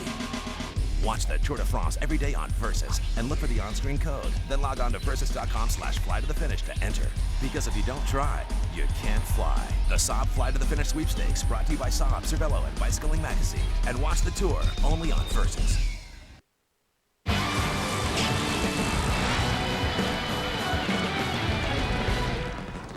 Well, welcome back. For those of you who don't know, maybe you're just joining us, yesterday evening the news broke that Manuel Beltran had given a positive EPO urine sample on day one of the Tour de France, and it was revealed yesterday. His team here announcing they fired him subject to the second sample. He's been arrested by police and you'll see him driving away. Two teams who are leading the clean race here are High Road and the Garmin Chipotle. Here they are speaking to our boys. Bob, what is your reaction to the news about Beltran being... Bob, what is your reaction to the news about Beltran being removed from the Tour, and how do you think that affects not only the riders, but also the perception of the race? Well, I think everybody's very disappointed, from the athletes to the fans to include the media and the event organizers. You know, for me, this is kind of the painful price for progress in the sport. The sport's really in a difficult and sometimes ugly transition. There's a lot of effort going into making progress in the sport, and you know, doing a lot of testing and people getting caught is probably the price of progress here. This is, you know, a rider who was tested positive and, you know, is being removed from the race as a result of that. To me, that's a sign the system is working appropriately, the science is working appropriately, and, you know, I mean, you're going to have some casualties if you're declaring a war, and everyone said we're declaring a war on doping. Okay, so there are going to be some casualties that go along with that. Can you give us some of the reactions from the riders from Beltran's positive? Oh, I think it's just everyone's sad for the Tour, that, you know, that this is going on in the Tour, because so far this has been a great race. And, you know, I think everyone thinks it's been a great race. I mean, we've been having fun every day, and our guys are, you know, they're riding well. They're, you know, they're suffering a bit, but they're riding well. And you know, so to detract from the sport, I mean, that's the bummer. I mean, it just detracts from the sport. Yeah, I think there that the Colombian Garmin team managers summed it up perfectly. This is a hiccup this year, and I really think that we are on the right road in the sport of cycling to clean up the house. And Beltran has been, quite frankly, an absolute idiot. But he's off the tour and his career is done. And we go back to the race, and just as we do, there's been a crash here at the Rain roundabout. That looks like Ricardo Rico. And also on the ground there is a rider from CSC, and that was Jens Voigt, the tall, lanky Jens Voigt. We've got a rider here down from Team Columbia, and that will be Gerard Scholik. And there's a rider gone from Rabobank as well. But I thought I'd caught a glimpse there of, maybe I was wrong, but maybe Ricardo Rico didn't go down, but I thought he was involved in that. Oh, yes, he did. Here he is. The camera's moved up the road, so he did fall that. Bit of a blow for the man that's won one stage of this race and is expected to ride pretty well from tomorrow through the mountains. Is he a big surprise package? We'll find out. It's only his second Tour de France, and he's really distinguished himself this year, as he did indeed in the Giro d'Italia. The race goes on. These boys won't necessarily attack those falling riders, but they're not going to slow down either. It's up to them to get back into the race now, because look at the gap, 2:51, and we are coming back.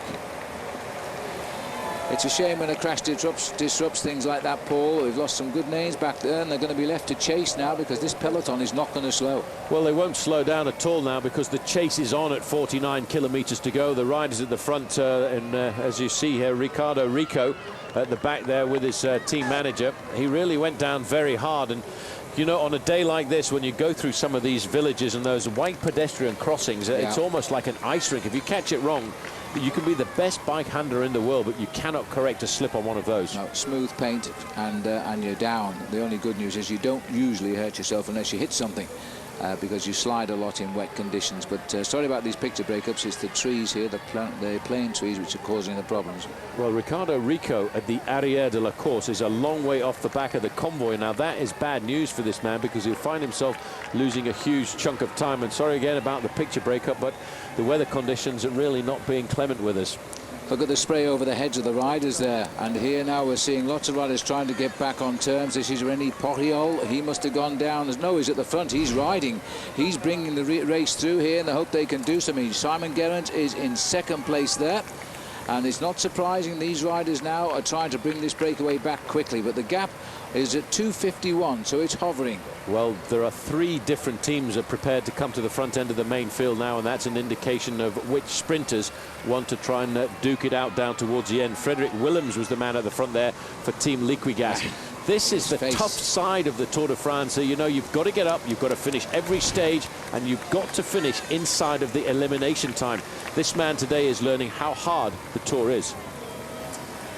Yeah, this is a tough ride now for the Sony Duval Scott bike rider. An American bike he's riding is going to have to do him well to get him back into the race right now, as he is putting on the pressure there, and he's surprising. He doesn't seem to have too many teammates around him. They've sort of left him out there, which is rather unfortunate. 2:30 the gap, continuing to fall down to 2:20. They are coming back very, very rapidly now. The 4 riders are imminently about to get caught, I would say. Perhaps they might survive another 15 kilometers. There's the face of the unlucky Ricardo Rico. The Tour bites back. She needed to perform one more vault. She needed to sprint down the runway, jump off the springboard, fly spinning through the air, and stick the landing. And she needed to do it all on one foot.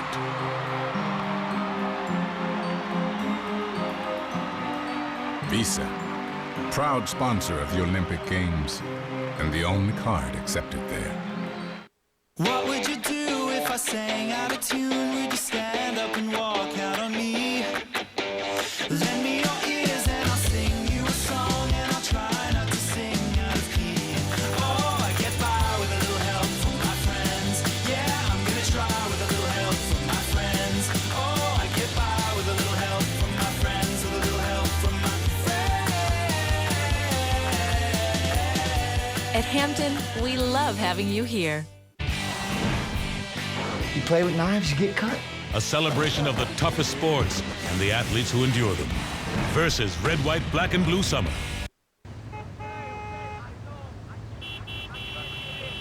What is this guy doing?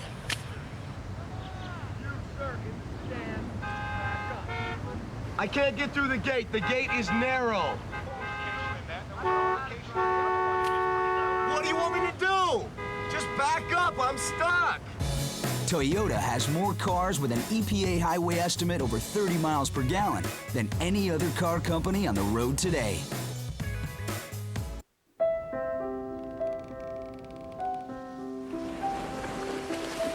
Every parent knows the feeling.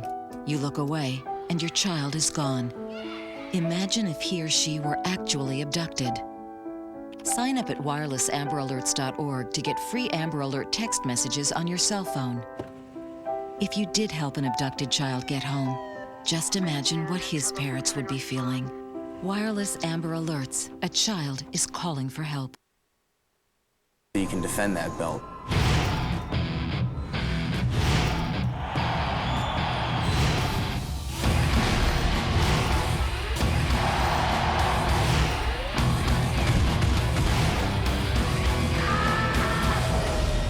I'm the guy that everybody wants to beat.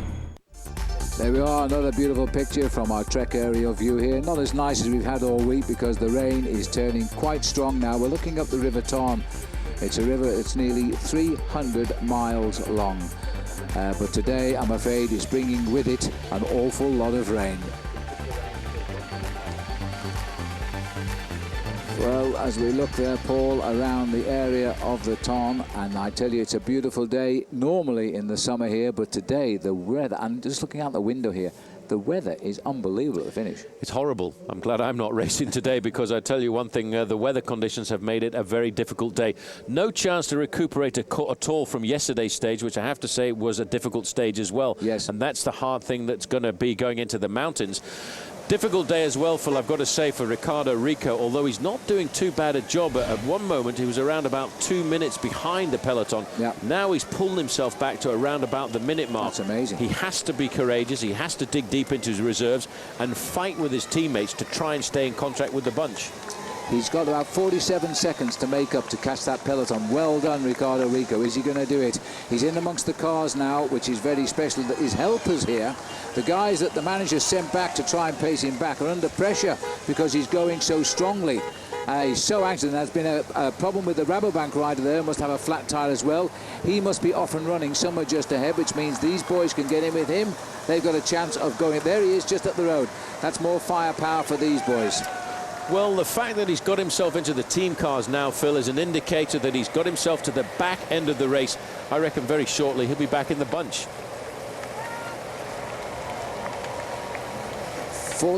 44.6 kilometres from the finish here, 55 seconds the gap. We look at the back, we're in the convoy now. This man was nearly 2 minutes off the pace, Ricardo Rico. He's going to thank his team tonight. He has to have the strength himself, of course, but they are pulling him back into the warmth of the peloton now as he goes up the outside of the cars. Ahead is a rider from Rabobank. He's just had a flat tyre as well, and so they've got extra man there once they get onto him, and between them, the 5 of them should now rejoin the field. Well, as an ex-professional bike rider, I've got to tell you one thing. Once you get yourself into the convoy of cars, you know you've pretty much made it. You mustn't panic. You use the cars as much as possible to slowly make your way through the convoy of cars, and then you make the junction at the back end of the main field. Ricardo Rico, at 2 minutes off the back of the peloton a few moments ago, Phil, must have felt just a little bit concerned. Now he's made it. He's fought his way back into the Tour. That's an indication that this kid is a great champion of the future. Well, as the River Tarn flows through the Lille-sur-Tarn, the riders here in the Tour de France have no chance of admiring the view here through the rain today. It is tippling down at the finish in Toulouse, even more so than out on the course. And these riders now preoccupied, slowly but surely, agonizingly slowly. This man's turning his Tour de France round again, but it does emphasize just what can happen in the blink of an eyelid that can destroy all those years of preparation. Just looking now, 43.6 kilometres. The computer's saying the catch will come at 34 kilometres. That's 9 kilometres to go or so. But I actually think it'll be before then because there's so much action back there now. Well, it's nice to use all these modern fangled electronics to try and work out things and how the race is going to unfold in front of us. But one thing it doesn't work out is what's going through the riders' minds, and you've got to factor that in on a number of occasions. I think they will get caught in about 4 or 5 kilometres time because the main field are absolutely on fire. And what a great job by Rico. He's got himself back into the main field, and he can now blow a quick sigh of relief before moving himself up to the front end of the main field because he doesn't want to crash again. Well, we're holding the pictures just about, but you can see the junction now of the Sony Duval Scott team. Went back, they brought the boys up to the bunch, they got him in there, and he had to bridge back 90 seconds to get back up to this peloton, which were not hanging around, believe me. Little warning here, the gendarme there, brave man, standing that side of the obstruction, as he waves his yellow flag, and the peloton splitting up. Looks like the face of Stuart O'Grady here, rather prefers to be out front. In the black and white colours, just for a moment there, I thought this looks like Julian Dean, because he's the New Zealand national champion, but of course it is Stewie O'Grady. And Stewie O'Grady comes, or used to live in this part of the world, so he will know these roads very well. Arnaud Coyot, the rider from Case d'Epargne's heart rate is up to 165 beats a minute at the moment, so he's getting high up there to about 75% of his maximum. And the speed in the main field, Phil, is at the moment 55 kilometers an hour. Although I think it's slowed down a fraction because, you know, again, we used a computer to predict what's going to happen. But as the main field started to feel they were pulling those guys back very quickly, they've actually backed off because they don't want to catch them too far out from the finish. The ideal situation is to catch the breakaway between 10 and 15 kilometers to go. Well, we're at 42 kilometers to go right now, and they've got them inside a minute, and visibility is failing at the moment. You can tell by the car headlights out there just how conditions are darkening. They'll be on all the way to the finish in Toulouse now. The tournesols, the sunflowers, they always look at the sun. I don't know which way they're looking today. The Tour de France goes on. Ouch! Tired of getting nicks and cuts from blades that go ooh dull after just a few shaves? Now there's an easy way to save your money and your skin no matter what razor you use. Introducing Save-A-Blade, the ingenious razor sharpener that can give you up to 200 perfect shaves from a single blade. Just slide the razor inside, press the button, and in seconds your razor blade is like new again. It's truly like turning one razor blade into 40 brand new blades, saving you hundreds of dollars every year and giving you the perfect shave every time. The same technology used in commercial kitchens to sharpen and hone fine cutlery has now been adapted for the razor. Barbershops have always sharpened and honed their blades for the smoothest shaves, but the razor companies don't want us to know that we can too. Save-A-Blade's secret is our patented micro-honing technology that sweeps across the blade at 60 revolutions per second to sharpen and renew your blade in one simple step. It works on all razors, men's, women's, cartridges, single blades, all the way up to 5-blade razors, even disposables. Independent laboratory testing proved that after 200 shaves, a razor sharpened with Save-A-Blade was virtually identical to a brand new blade. It's like shaving with a brand new razor every time.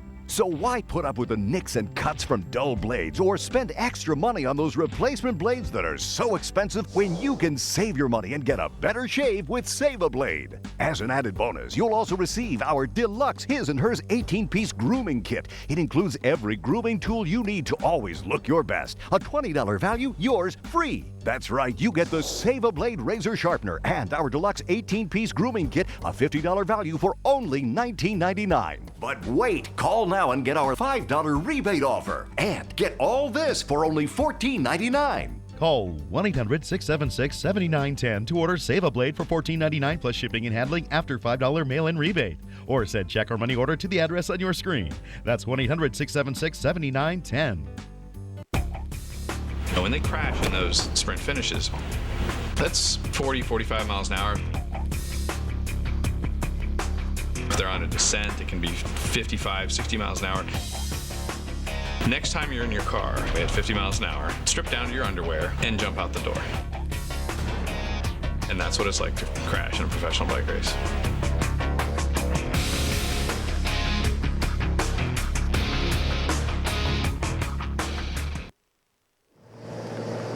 Back to the Tour de France. These four riders just holding on to about 55 seconds right now. Let me remind you on the stages to watch with Bicycling Magazine. Stage 10 live Monday morning at 7 a.m. Eastern Time as we visit the big mountains of the Tour de France, Hautacam and the Col de Tourmalet, with a finish on Hautacam. Don't forget too to visit bicycling.com's award-winning webpage and hear the daily blogs from David Miller and look at the GPS-enabled maps too.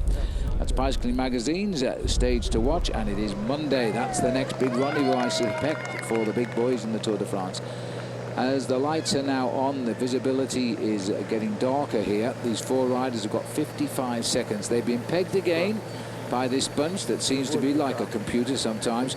It just locks in and is getting no closer, and that's their plan right now. As we peer through the rather dismal but very green trees in this part of France because of all the weather we've been having over the last few weeks. That 54 second is uncanny, I think, the way these boys can now just hold them at the same speed and neither catch them or lose time at all. The trees here are interfering with our pictures today because of also a little bit of water in the works, I would suspect, as well.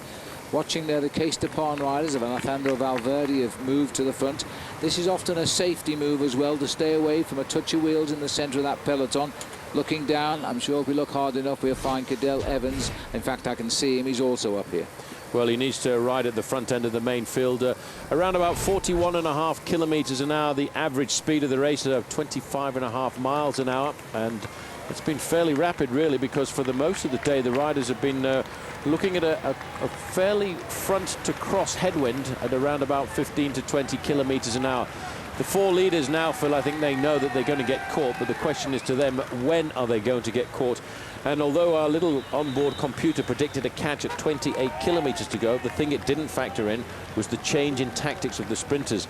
They pulled back the gap from 5 minutes to 1, and now they're delaying the tactics and trying to catch these guys just that little bit closer towards the finish. Well, you see, Paul, machinery hasn't taken over the world just yet, thank heavens. We're now arriving at the third sprint point of the day at Rabastens. This will leave us at 38 kilometres to go. I don't think there'll be any sprint of note here. Because these boys are more interested in the first prize at the end today, and they'll just keep the rhythm up. They still need each other, and they're going to need each other, even though it looks very unlikely now. They will stay away till the finish.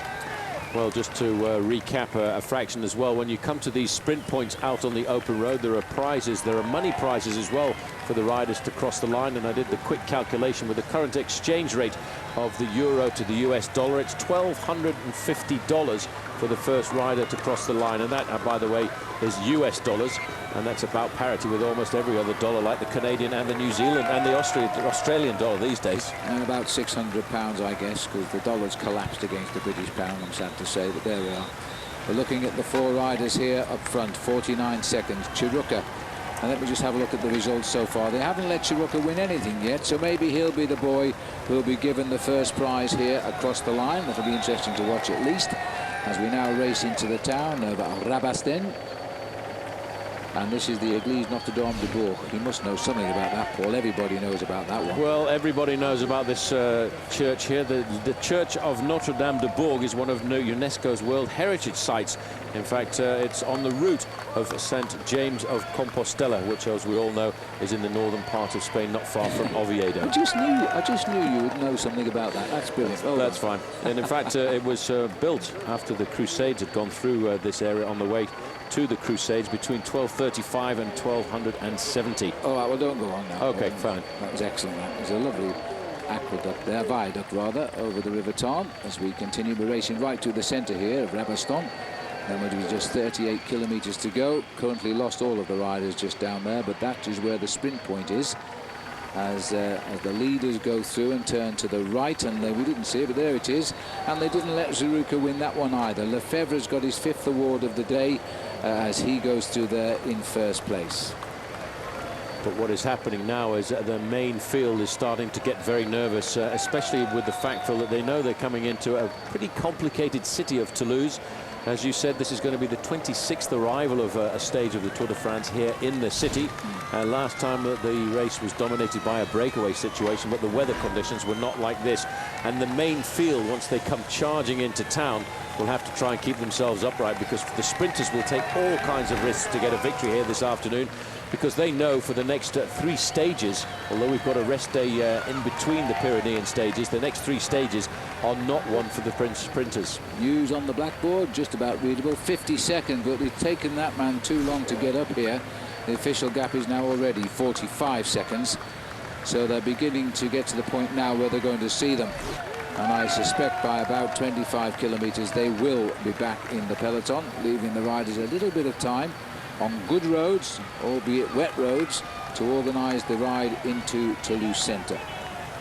Well, Serge Boucherie, the team manager of Crédit Agricole, said he did not want to play any game of poker with the other teams of the sprinters, because as far as they were concerned, it was like playing with fire to let a breakaway have 5 minutes and not chase them down. So that's why he sent three riders up to the front end of the main field to chase back that gap of 5 minutes. Now they can take a little bit of a back seat and play that game of poker now and wait to see if they can pull these riders back into the fold at between 15 and 25 kilometers to go to the finish.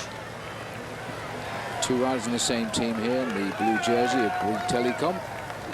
Pinot and Lefebvre, and Rublon is on another French team, AG2R, a team which has had a great deal of success in the Australian race, the Tour Down Under.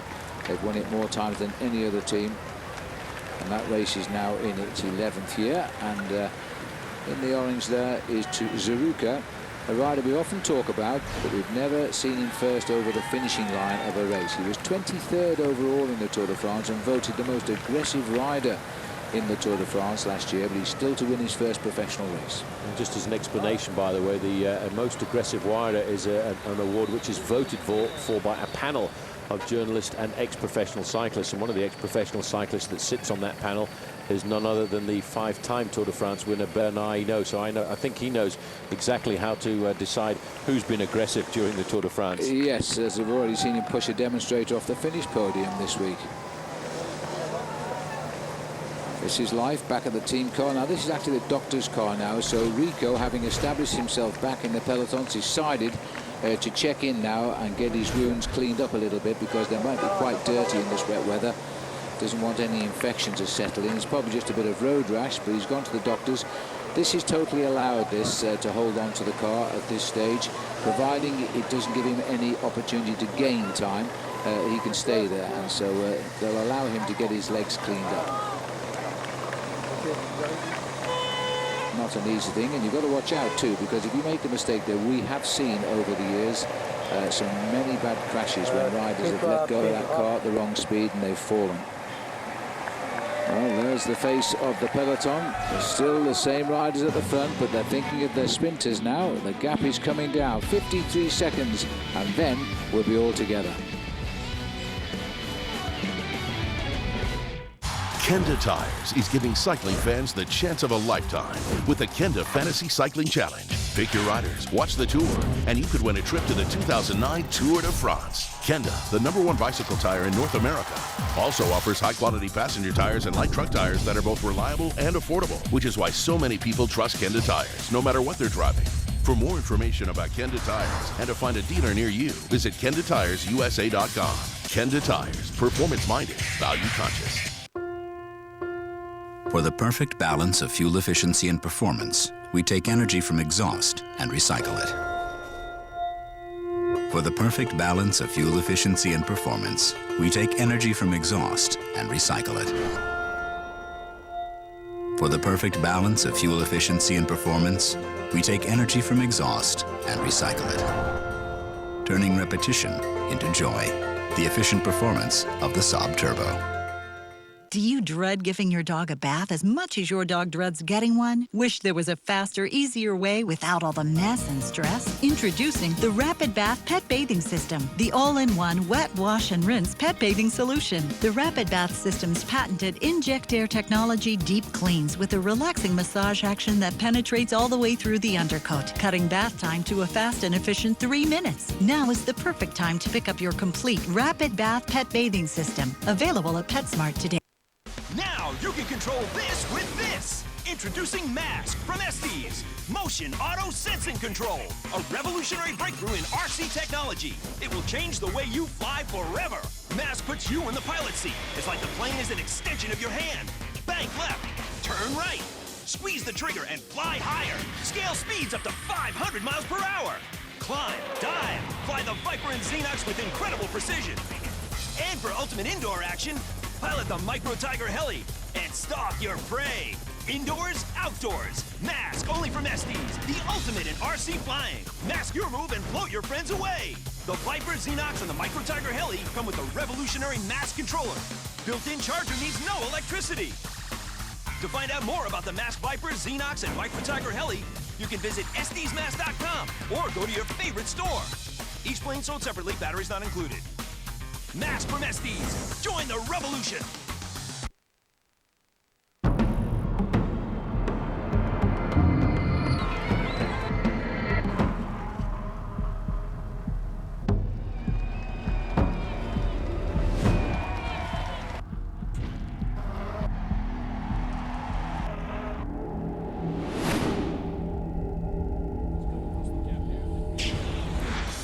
Well, with 20 miles to go in the Tour de France today, let's remind ourselves of the situation overnight. Kim Kirken for Team Columbia, 6 seconds advantage over Cadel Evans, 16 over erstwhile leader Schumacher, and American Christian Van der Velde, absolutely superb. You can't say enough about him. Sits there in 4th place at 44 seconds. Menchov is 5th. Valverde is 6th. Dave Miller slipped a little yesterday, but he's still there in 7th place. The top 10 completed by the Team Columbia's white jersey wearer, Thomas Lofquist. Right, let's get back to the action now. The 2 riders behind that leader have just been picked up by the peloton. The gap is closing quickly now, just over half a minute. It's everybody now throwing everything to the mill here. That breakaway can't survive much longer now.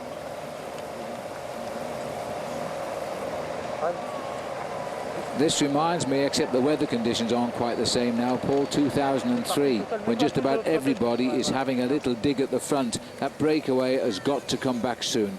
Well, it's already inside the 30 seconds, the advantage there. Simon Gerrans being very attentive at the front end of the main field for Team Crédit Agricole, but he won't participate in any of the work. There's a Ricardo Rico for Saunier Duval Scott getting himself back into the main field.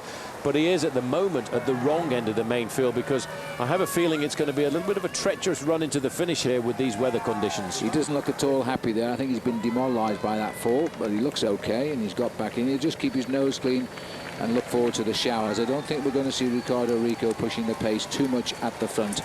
Just on 19 miles or 31 kilometres to go now to the finish of today's stage. The rain continues and will continue right up to the line. It'll make for a very dangerous sprint today as they still try to slip away from the field, but the peloton, this is the carrot which will catch the leaders. Yeah, this is Nicky Terpstra of Team Milram trying to get himself off the front end of the main field. He's trying to get across the gap to the leading group of 4 riders. In fact, looking up the road there, he will see right in front of him and just around that corner the red lights of the cars following the 4 leaders, and that's what he's aiming at. He's trying to concentrate on getting across that gap. But I think he's also trying to act as a carrot for the main field, because in the main field, his team leader or team sprinter is Eric Zabel, who we've seen this year, Phil, although having celebrated his 38th birthday, he's on incredible form. Well, you can see Terpstra looking through the gap here of the leaders. They are that close now. It's 19 seconds to Nicky. The riders aren't worried about him as far as the yellow jersey goes. He's 44 minutes behind in the overall classification. But a stage win, that would be all he would love. But I think you're right, Paul. This is the carrot for the old man of the race. He's the second oldest man in the race, and that is Eric Zabel, as you say. Meanwhile, at the front here, this race being driven by these riders who won't throw the towel in. They will push until they're absolutely caught. They've still got 29 seconds on the group. The green jersey of Crédit Agricole, and the line of that team today with his work rate has been Australia's Simon Gerrans from Mansfield in the state of Victoria down there. He is, and he won't like this weather either. I don't think they get this sort of weather in their summer down there. Not very often, and certainly not quite as cold as this, down to just 12, 14 degrees Celsius here this afternoon. Just looking at the red car there, that's a car of the referee, and at 30 seconds he must be hovering on the time when he needs to move out of that gap with the yellow car, which is the neutral service vehicle, the vehicle that is there to look after any one of these riders who may well have a flat tire or any other kind of mechanical incident. 33 seconds the spread. Just looking for Terpstra. There he is, still riding with a lot of speed in those legs for the team Milram as he races across the gap. But the boys can see him now and they're chasing after him. Look, they're 17 seconds behind him. And he's 17 seconds behind the break, so it's a perfect swimming jump-off board now for the peloton. Well, he's exactly halfway between the leading group of 4 and the main field, and still Simon Gerrans is doing a fabulous job on the front end of the main field there, as you can see, followed by Bernard Eisel. Adam Hansen not too far away over to the left-hand side. Georgie Hincapie is riding a little bit behind the yellow jersey, just in case Kim Kirken has a slight mechanical problem. Will be on hand to help him straight away.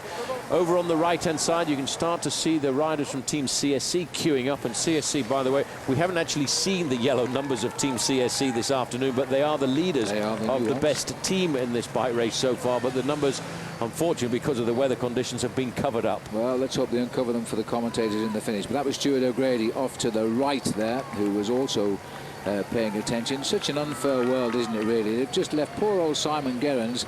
He's only a little fella, right on the front. Tremendous talent on a bike, and he can ride forever, but nobody's helping him out right now, and that's why the gap is holding at 37. Now, let's not forget, there are two very small little ripples before we run into the finish.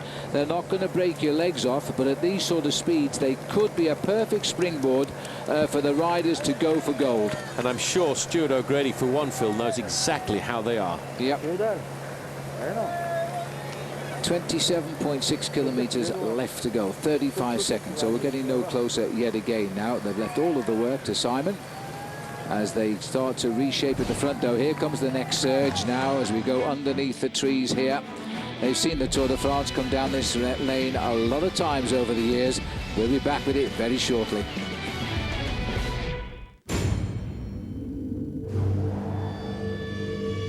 Jimmy? Casey? Dale? Yeah, man. Let's rock.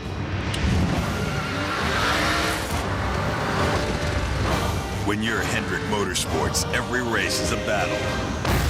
And every win comes with Q Motor Oil technology. And there's a Q horsepower specially designed to help maximize the power in your car.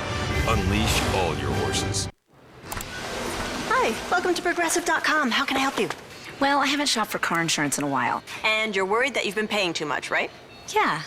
So how can I know I'm getting a good deal? We can compare your Progressive Direct rate with other top companies. Wow. Seriously? Yeah. Look at the deal we just got him. That's a new pair of shoes. Yeah, or a big tricked out name tag. Making sure you get a great deal. Now that's Progressive. Call or click today.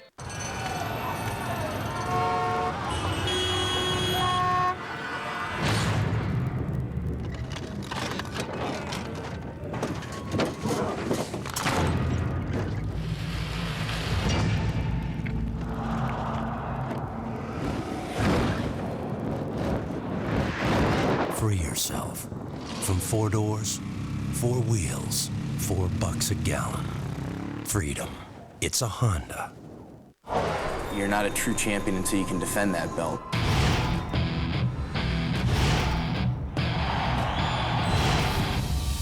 I worked too hard for this moment to just give it up. For someone to beat me, they are going to have to absolutely pummel me. This is where I shine. I'm as good as I've ever been, and I'm only getting better.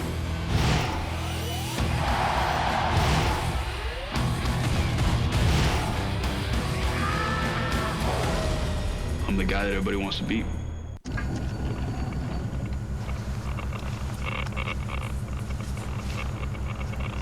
What are you doing? Somebody left these new Starburst gummy bursts in here. They have this juicy burst inside. Watch this.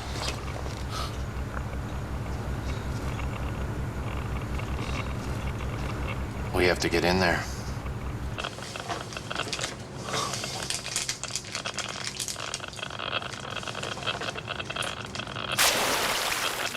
Have 50,000, going once, twice, sold to the gentleman in the center. I want to go ahead and sell it now? Constantly buying and selling stocks doesn't make much sense either. That's why Edward Jones advises clients to buy long-term investments. Of all the numbers you encounter, along your journey to wherever you're going, you'll find there's one number you can always count on for a great night's rest. Super 8, now with free high-speed internet, free breakfast, and more. Super 8, see you along the way.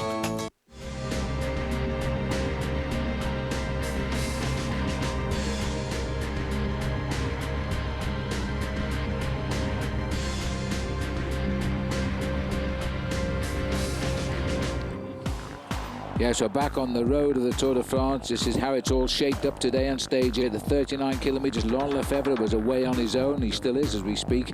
83 kilometres, a lead group formed of 4. 3 riders caught up with Laurent. 121 kilometres, we saw Ricardo Rico fall. He's back safely in the peloton. And I have to tell you now, Nicky Terpstra has just been wiped out by the peloton as well. There is Rico. All he wants to do now after that fall is get the job done, get home and get his wounds dressed and have a nice hot shower. These are the riders at the front. Crédit Agricole driving it down 15 miles from the finish now. Well, having seen Terpstra white out, Paul, they will take a little bit of encouragement. Simon Gerrans doesn't know when enough is enough. He's having a brilliant ride this year for Crédit Agricole. He's on good form. He had a good win before he came here as well. As he pulls this race, it looks like it might be Mark Renshaw tucked in behind him there. Two Aussies driving the race towards the finish. No, it's not Mark. I thought it was, but Mark is the lead-out man normally for Thor Hushovd, who thanked him for getting him to his second stage win last week. Yeah, the important thing about trying to win a race when you're a sprinter is to have a man who can actually take you up to maximum speed and then catapult you into the lead, and that's exactly what Mark Renshaw did for Thor Hushovd on the road down into Saint-Brieuc. And the same thing could be said really for Gerard Cholik, for Mark Renshaw. He's the kind of rider who can take the speed up and sprint from 600 to 300 meters and then launch his sprinter into the attack. And I'm sure Mark Renshaw now, Phil, is starting to get himself sorted out. Like a lot of the sprinters yesterday, he was in the autobus at the back with most of the fast men. Heart rate's not as high as I would expect at this point, considering there's a bit of a chase on. 135 beats a minute for Arnaud Coyot at around about 50 kilometers the average speed. Sign of the super fit riding the Tour de France right now. These are the men who shape the day stage. The attacking riders. That's Laurent Lefebvre we're looking at here now. He's won most of the prizes on the route, but they go into the coffers, of course. The team on the rise in the same team. With Jérôme Pinault, for example, they will always share the money. The accountant take care of that. These boys just do the riding. Nice split in the peloton, and then they all come together again, and still Simon Gerrans is at the front. Just looking there at Simon now, as he's been remarkable today, Simon Gerrans. He really has. Again, once we get to the finish, should Thor Hushovd take this one out, he'll be the first to congratulate Simon for his hard work today. Well, of course, we do have our prime time show to come, so if you missed anything good today, or indeed any day, watch our prime time show. Let's find out what's in the program tonight. Bob and Craig. Phil, of course, will bring everyone up to date on the latest doping news concerning Tricky Beltran. And Phil, you might want to look over your shoulder, because I hear Paul Sherwen, your partner, is going to ditch you and come talk to us about the Pyrenees. Little historical piece on the Pyrenees, a little bit of Ask Bob Key. We're going to change that in a few days. It's going to be Ask Craig, and perhaps an end of an era for the big sprinters. I shudder to think about what the Ask Craig questions may be, but most importantly, we're going to have team owner of Team Columbia, Bob Stapleton, with us. That sounds like a great program. I'll miss Ask Bob P. I rather like all those questions. Maybe they're getting a bit difficult for Bob now. Anyway, back to the action. A change of teams there a little bit. A lot of Liquigas rides have moved up now. They must feel very confident today to break up the party. Glance at the front of the peloton. There's an awful lot of riders of Liquigas now. Point to prove, of course. Manuel Beltran sent home overnight. Likely is he'll be sacked by his team and suspended by the World of Cycling for his positive dope test if the B sample agrees with the A sample for the use of EPO, and his career will be finished at 37 years of age now. And maybe the team just want to say he's not one of us now, and this is their answer. They're all at the front. Well, they will say that, and they've got to give themselves a little bit of good morale from something quite as nasty as that happening. But the great thing is, Phil, that the noose is actually now starting to get smaller around anybody in this sport who thinks they can cheat. 53 seconds the gap. We're not far away from 20 kilometers to go, or about 12.5 miles, 13 miles from the finish. There's the maillot jaune of Kim Kirken of Luxembourg, flying the flag again here on Team Columbia with pride.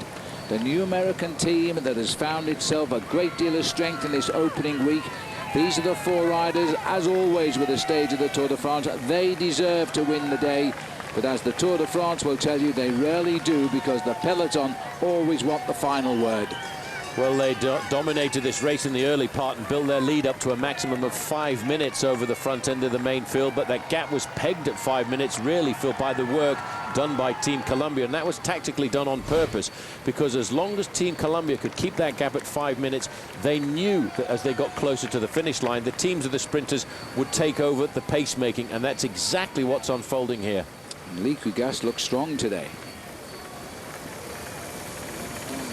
Well, as Liquigas continue to step on the gas there, they're going to try and bring them back before the finish for sure. Just look at them all on the front of the peloton. Just a quick reminder again to log on to Versus.com/fight to the finish and enjoy our Saab Watch and Win sweepstakes. Big prizes there for you. You'll need the code words today, which are jet inspired. And so carry on enjoying that competition as we now look at the face here of Figeac, trying to haul not just the race back into contention, but also their rather tarnished reputation today, having lost Beltran on a dope scandal overnight. 21.1 kilometers to go, 52 seconds is the gap. Lining up behind are all the sprinters now, trying not to get to the front, trying to save their energy. And then when it comes down to that last kilometre up the main street into Toulouse, they'll try and alter things. Now, as the camera pulls back, you just see the peloton there. And that is the gap now, which represents 47 seconds. This looks to me as though we're on the first climb here. This isn't going to be as productive as we might have thought, because they haven't caught the 4 leaders here. So the opportunity to springboard in the peloton, not there. These 4 boys, if they get over the top of this, they still might continue to think they can do this at just under 20, just over rather, 20 kilometers to go to the finish. There's the bunch. There's a little shot of the finish for you, and that's over my shoulder, and I'll tell you, it's still pouring with rain here as the advanced caravan comes in, and they've completed their day, but who's going to win the day? See you in a moment. And I was like, hi, Ron. I mean, hi, Don. And I was going to sit down there, and then I thought I would. Steve, aren't you the designated driver this morning? Yeah, I forgot. Here. Hey, I don't have to have a hot breakfast to have a good time. Yeah, but you're more fun when you do. Check out the new hot bar in town, the Holiday Inn Express Hot Breakfast Bar. One of the biggest challenges for geoscientists is trying to find the oil and gas that's hidden below the surface of the Earth. Lately, our researchers have developed a new technology called R3M. You can't see it and you can't feel it, but the Earth has electromagnetic waves. And if you build the right kinds of listening devices, you can make sense of those waves. So using those tools, we can supply more of the energy that we need with less of an impact on the environment. When they crash in those sprint finishes, that's 40, 45 miles an hour. If they're on a descent, it can be 55, 60 miles an hour. Next time you're in your car, strip down to your underwear and jump out the door. And that's what it's like to crash in a professional bike race.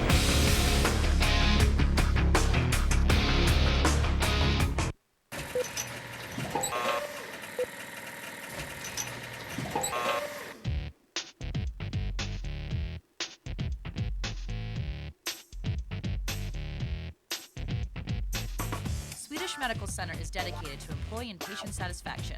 Take your career to Swedish. Look for Swedish Medical Center career opportunities on Comcast Channel 888, then go to Careers in Education. Comcast Channel 888. See what's waiting for you right now.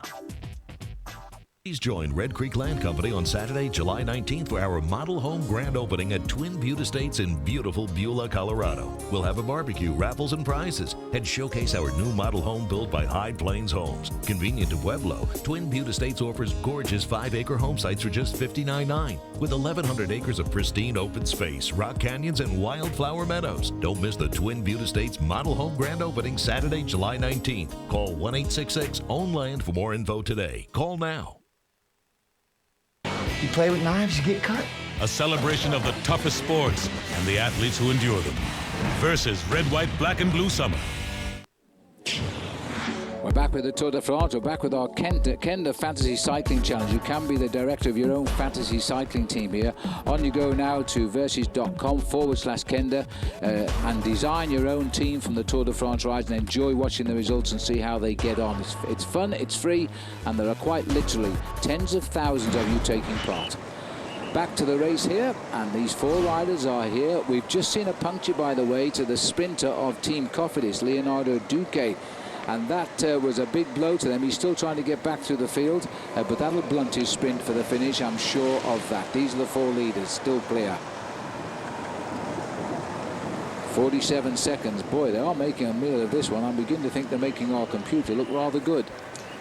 Well, I've just got my fingers crossed for the sprinters, because I really enjoy it when the sprinters come charging into town. It's tough for the breakaways in a situation like this, because they put a lot of effort into trying to survive off the front end of the main field here this afternoon. But the sprinters are the warriors of the route as far as I'm concerned. Those are the men who take incredible risks. They go through gaps which sometimes you don't really believe are there. Well, what we can't get rid of is all the traffic furniture as you race through the roads of France. As far as the traffic is concerned, you never see it because it's completely closed down for hours before the Tour. And they do a brilliant job. But occasionally, of course, you become unsighted and you hit something and you're down. And it's very sad when we see it happen. So these next few kilometres are always very dangerous. Even the roundabouts signal danger as you split up and go both ways. As the riders now on good roads, though, this is a steady little climb they're about to go up. This is our second climb towards the finish. In the distance, you can see Toulouse and Crédit Agricole. If it was down to work rate to provide the winner, then it should be Tor Hushoff, because this team has done the lion's share of the chase today, and they're not finding too many friends either. Tell you who is riding pretty close to the front end of the main field, though. Former Australian national champion there, you can see in about 4th or 5th position. Robbie McEwen riding completely on his own. The team will not help Robbie at all in the Tour this year, Phil, because the team has been built around Cadel Evans. That must be a little bit frustrating for Robbie, because after all, Robbie has won himself throughout his career not only 3 green points jerseys, but he's also won himself 12 individual stages. And not one of the guys on the team is allowed to help Robbie on the run into the finish. He's got to do it all by himself. Bigger fish to fry, I guess. Well, at the start this morning, Robbie said he wasn't sure this would be a group sprint today. He thought it was rather hilly, and he wasn't convinced it was for the sprinters. He may have reassessed that now, and that's why he's moved himself up to the front. But they've still got to bring back these 4 riders, and Robbie won't be chasing, he'll be watching just now. He's riding at the front because he knows that charging into a town like Toulouse, city like Toulouse, it can be very dangerous and very precarious. He's taking advantage of one of the other teams doing the pacemaking, and he knows that by sitting up here, he's using all of his experience. It's just a little bit easier to sit where he's sitting at the moment. He can keep an eye on affairs. Later on, as we get closer to the finish line, he will then, Phil, start to pay attention to Tor Hushoff, to Mark Cavendish, to the other sprinters, and try and hope that they will make a mistake in their sprint and he can profit from him. And still, the ticket collector at the back, as he so often is, David Moncoutier there of Cofidis, and he may just have come back on. He may have helped Leonardo Duque out of that problem, so we won't be too unkind to him. I think this is Kuzinski setting the pace at the front for Liquigas, and that is 15 kilometres to go for the leaders. 15 kilometres to go for these 4 leaders, and still looking at just 42 seconds advantage. And you know, once the road straightens out and opens up like this, the front end of the main field will be able to see these riders. If they can't see them directly, they'll see the helicopter hovering above them, which is the helicopter that beams the live pictures down here to the finishing line. You can see now everybody's trying to get themselves organized. Not too far away from the front is the green jersey, of course, on the shoulders of Oscar Freire. Tor Hushoff will not be far away either. If you're sitting at this point in the main field, you're not thinking about winning the stage this afternoon. No, you're getting an early shower because of the water that's coming off the wheel of the rider in front of you. You are absolutely soaked, and the pressure's on. There's a split in the field here now. Riders are getting tired. And once the door gets open, this is that last little climb before we race down to Toulouse. And this is where they have to rev it up now, because they've got to shut it down shortly. Life is going to get too risky after this. And this is why Liquigas has taken over, and the speed has been lifted, and he's put a lot of guys in trouble now. Well, this gives you an indication, although it looks very easy at the front end of the group with a number of riders setting the pacemaking, this is just how difficult it is at the back. And as you said, Phil, if the door opens, there's absolutely no way you can nail it back before the finish. And these guys are going to lose themselves a couple of minutes on the run into the finishing line in Toulouse. 41 seconds the gap. Those boys up front are really riding well. Liquigas are throwing all of their power on the front here. They have a very fast finisher in his first Tour de France, Kiki, but they've got to get him in there to win first. Well, they have to catch the 4 leaders, and I think they're still just waiting, and they're waiting for reinforcements to come. Starting to amass on the left-hand side of the road. You can see the riders from Quick Step now. Here's a little attack here from Chiruka. This is the final little false flat on the outskirts of Toulouse, and once they go over the summit of this little false flat, it will be then flat on the running towards the finish. Being very attentive there, you can see the rider from Bouygues Telecom, Jérôme Pinault. He wants to make sure that they don't get caught out, because having 2 men in the leading group of 4, if you miss out when it splits, you get a serious telling off from the team manager in the evening. Well, the most aggressive rider of the Tour de France last year is now fine. He's been put into second place here. This is the big springboard. And as you can see now, the riders here now, they know these are desperate moments. They're trying to get away. Maybe the bunch won't count when they catch one or two of the riders. But the rider who's gone clear there is Jérôme Pinot, as he starts the attack as well.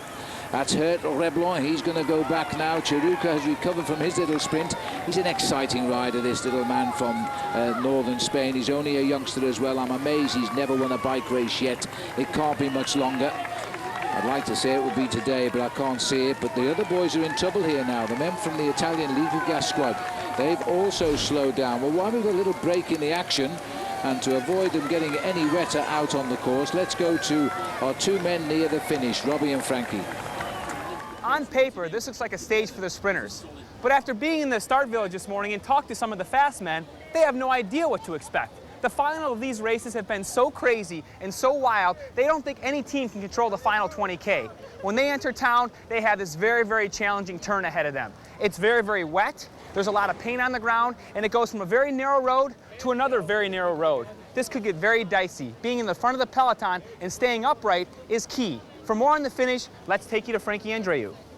Traditionally, Toulouse is known for bunch sprint finishes, and even with 2 mountain days following, it'll be interesting to see if the GC riders are willing to commit their teams to be able to have a bunch sprint. Now it's tricky, it's raining out, you have the white lines on the road, and as the riders, they can't see the finish until 350 meters to go. When they're coming around this left-handed bend, they either have to commit on the inside and risk either being cut off or being boxed in, or they can launch out on the left-hand side, which will be free sailing, but it's longer to the line and they won't have a wheel to follow. Now the riders have to know this finishing last kilometer. With that right-hand bend and this left-hand bend, it's critical, especially if it keeps raining. It's going to be a very tricky sprint. And if they can pick the right direction and have a little bit of luck, then that will make the difference between the winners and the losers. Thanks, Frankie. Thanks, Robbie. Go and get dry, guys. Well, that's what 2 ex-professional bike riders think of the finish, and that's what the riders will know as well as they continue to race now towards that finish. It's only 12 kilometers away. Just over 7 miles, Paul, just over 12 kilometers from the finish. 48 seconds is the gap. It is very glacial with a sharp turn at the end before they come up to the line. It's going to be touch and go, and these two are really resisting arrest, aren't they? They are resisting arrest, but the main field at the front now is getting a little bit more assistance. Team Quickstep are coming to lend some firepower. Now that would indicate on a day like this, maybe Gert Stegemans is thinking he's got a chance of victory on a flat stage. And he too is a man who's suffered an awful lot over the last couple of days. 46 seconds the advantage. I feel certain that these guys are going to get caught, because you'll see maybe as we get to 4 or 5 kilometers to go, if they haven't been pulled back into the fold, Team Columbia will come up to try and look after the interests of Mark Cavendish. Well, Pinot and Chiruca, don't forget, they came up from the back to join the leaders, and now they're trying to finish the job off here at 12 kilometers to go. They've still got a gap, 47 seconds. This has been a tough chase from behind today. I don't think at the end of the day it's gone quite according to the plan of the chasing teams. Otherwise, Liquigas would have left it all to Crédit Agricole. There's a few teams now will start to get a bit desperate. They will certainly start to get desperate, but these two riders, as they get a little bit closer to the finish, will realize the chance is there. They have to take it. Just watching here, the riders, and it just looks now as though these two have a thin, silk-like chance. There's the back of the peloton here, as they continue to thread through the streets here and keep their eyes out for a silly crash that could end the hopes and even indeed end the Tour de France. The peloton at the front end, Liquigas are still driving on here. Revenge may be sweet. When we come back, we'll take you to the finish.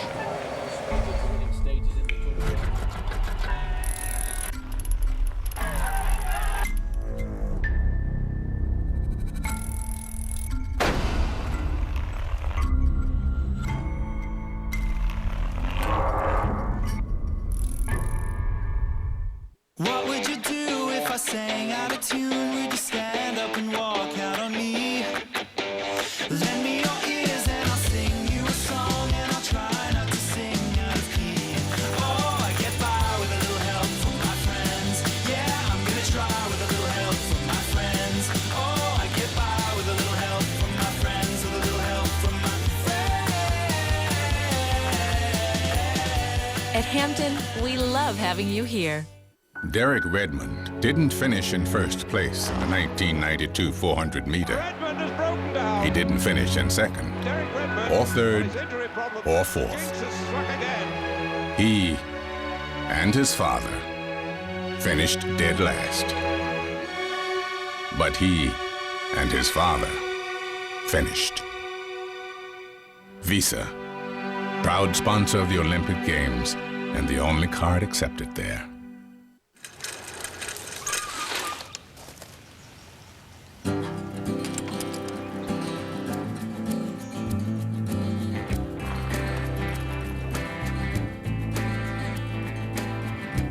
It basically took me the whole summer. And I don't know how many times I needed to go to AutoZone, but at least now when I go, it's not on my bike.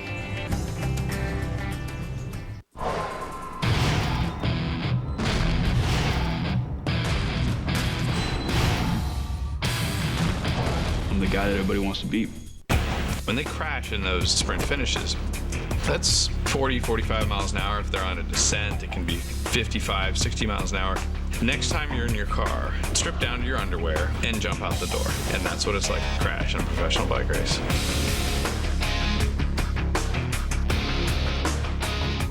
Sometimes I think grown-ups have more fun than kids. They get to do cool stuff, like go on cruises. And ride motorcycles. My mom and dad travel all over the country to see their favorite band. My grandpa went back to school and actually likes it. Yeah, grown-ups have it made. They get to play whenever they want. Play whenever you want. AARP can help.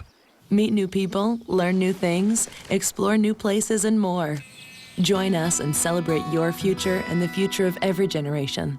Learn more at thenewaarp.org.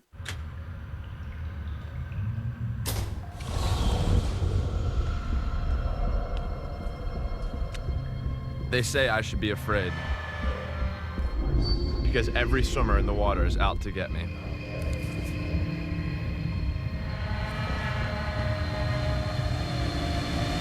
Fear is good.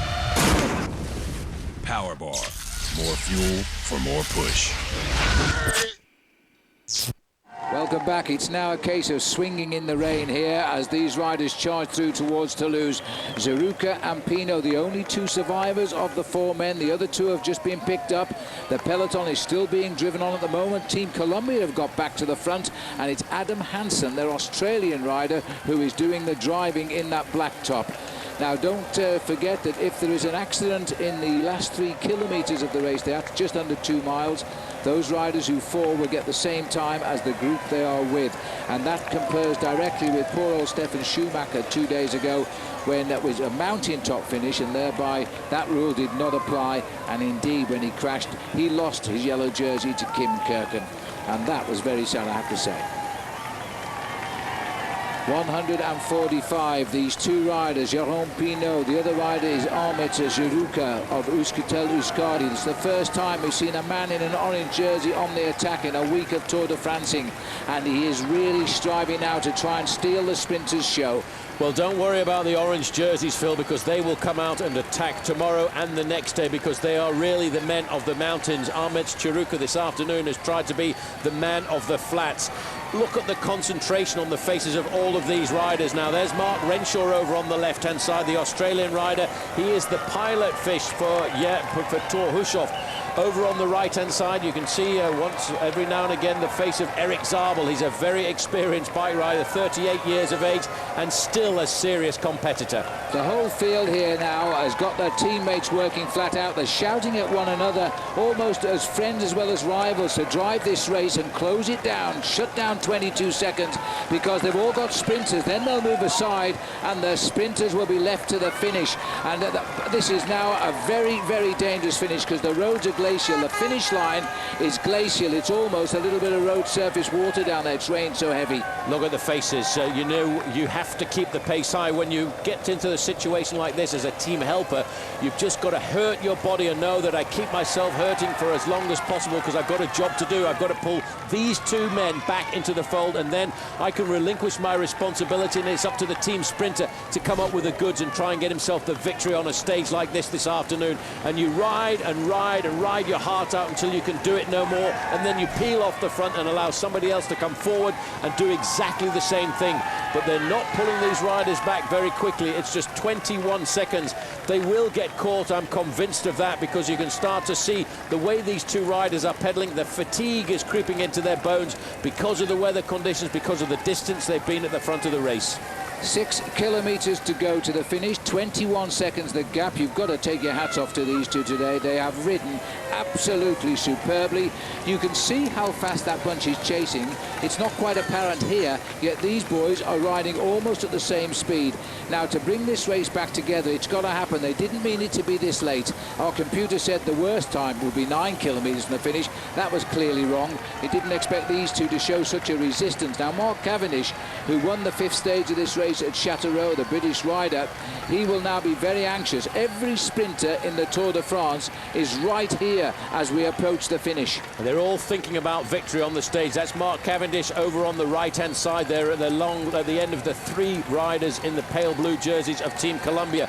But moving up in front there of Cavendish is the green jersey of Oscar Freire, yellow jersey, riding at the front end of the main field, Phil, to keep himself out of any kind of danger, because he doesn't want to get involved in an accident outside of 3 kilometers to go to the finish. You shouldn't have taken left there, my dear boy, because you've slipped back 30 places. Well, the thing is, they're jumping over those little parapets around the edge of the roundabouts. There's been small men with trowels putting concrete running things around the edge of those to smooth them down all day. And I should imagine the rain has kept them a little bit wet. Here we are now, 5 kilometers to go, 9 seconds, it's all over, desperate as it is. Well, 9 seconds looks a long way, though. It looks an awful long way. It's around about 100 meters the advantage, but they've got 4 kilometers now, Phil, of a fairly straight roads with 1 or 2 slightly sweeping bends, but there's a nasty right-hander at 1 kilometer to go, and that's where it's going to get just a little bit slippery. And these straight roads, these riders haven't applied their brakes for absolutely ages. Taruka, look at his face. You saw his right hand shift the gears up another notch here just to try. Oh, that's a horrible sight. He's now seeing them coming at him. But when they apply the brakes for these bends, they'll crush a film of water against the rim of the wheels, and they will in fact accelerate before those brakes bite. It's a horrible feeling. But Team Columbia, they think they're going to win this. They've got their men on front again for Mark Cavendish. Well, they did all the work in the first part of the stage to make sure that that breakaway of 4 riders didn't go too clear off the front, and now they're trying to reenact exactly the same scenario they had when they took Mark Cavendish to victory. But queuing up now, Phil, behind Mark Cavendish is Oscar Freire, is Robbie McEwen, is Thor Hushoff. They're all going to try and take advantage of any mistake that might be made by the Team High Road, now known as Team Columbia. Look at the face of Taruka. He will not give up, this young man. Neither of these 2 leaders have ever won a stage in the last few years. They've not won a racer for the place of Jerome Pinot since 2004. Pinot's going. It's the last throws here. They're on him. And it looks like Adam Hansen has shut it down, but no, it's not Adam, it's probably Marcus Berghout. But the field is right on them. 121 kilometers they've been in front, and they're still in front. But there just happens to be now 165 other guys right on their back wheel. But still Team Columbia. They've got 3 leaders' jerseys on that squad, apart from the sprinting ability of Mark Cavendish, and they've still got the head of the race. Well, the man on the front now is Bernard Eisel, all over his machine, right behind him you can see Marcus Berghardt. Behind him it's George Hincapie. Well, in fact it isn't, because in front of him is Thomas Lofquist in the white jersey, the best young rider. This is the big train that Mark Cavendish said, with a train like this I can do nothing but win for my men, and he has got one of the best lead-out trains in the world at the moment. Well, Eisel on the front here, he's a sprinter himself. The little flick there, I've had mine, says Bernard Eisel. He's gone now as they start to slip down. I think it's Cholik got the head of affairs now, ahead of Lofquist. The yellow jersey of Kim Kirken, who also leads the green on points, is locked in there as well. This is going to be, it could be that Kirken in yellow will lead Cavendish to the final sprint line. Well, I tell you what, Eric Zabel is not too far away. He's got himself now to the back wheel of George Hincapie. Behind him there you can see Kirken. Behind Kirken is Mark Cavendish. In fact, it's Cholik is behind him, and there is Cavendish just in 3rd position behind the yellow jersey, looking for the good lead out from his man. There you can see Cavendish just popping out. On his wheel is Gert Stegemans. The sprinters are all queuing up now behind Team Columbia. Well, the face of George Hincapie just peeping into our picture here, but it's the rider just behind and not far away from Robbie Hunter of South Africa. Mark Cavendish is there. There's a push on the outside, though. All of the sprinters, for the first time, I think, really fancy their chances today as they race into Toulouse. Look how they're fanning now as they all try to find their own way at 2 kilometres off the front, and Team Columbia now are having to shed some men. Well, Robbie McEwen zigzagging in the middle, waiting to see which side the door is going to open. There's a line of white-clad riders over on the right-hand side there. Those were the guys from Quick Step. They'll be looking after their man, Geert Stegemans. I haven't seen anything of Thor Hushoff for the moment. I'm sure he's absolutely there. It's, in fact, Quick Step now have taken up the pacemaking on the front. Third in the line there is big Geert Stegemans, normally known as a lead-out man for Tom Boonen, but he knows how to win stages of the Tour de France himself. High road now, Phil, have lost a little bit of control at the front end of the main field, and that makes it precarious. Well, that means now that Mark Cavendish may have to switch teams here and start following the riders from Belgium in the quick-step colours of white and blue. Robert Foster is forced into the way too with Team Gerolsteiner. They are the lighter blue colours. It may be all going a little bit pear-shaped for Cavendish at this moment. He's going to now watch this bend. This is the one where it could all go wrong as they gently make the corner. The middle of the bunch has had to slow right down here now, which means it's only the riders in the first 30 now who have any hope at all. It's a long way to go because there is the red kite, 1,000 metres to go, and everybody got around there nice and safely. Still Team Quickstep pretty much in control. Up into fourth position there is Oscar Freire. Most of the sprinters got around nice and safely. We had to get out of the road at this point because we need to make sure that this race is nice and safe for the sprinters. Still in control, Quickstep not too far away. Peeking round every now and again is Mark Cavendish, Oscar Freire, Eric Zabel. They're all there. Robbie Hunter in the red as well. Well, there's Cavendish in the light blue. He's a little bit far back, but he does have a terrific finish if he gets a good view of that finish. And as they try to lead Stegmans to the line here now, Freire is third wheel. Cavendish is sixth place at the moment, but this man does pack an incredible finish. Cavendish needs to break now as Stegmans gets the perfect lead out.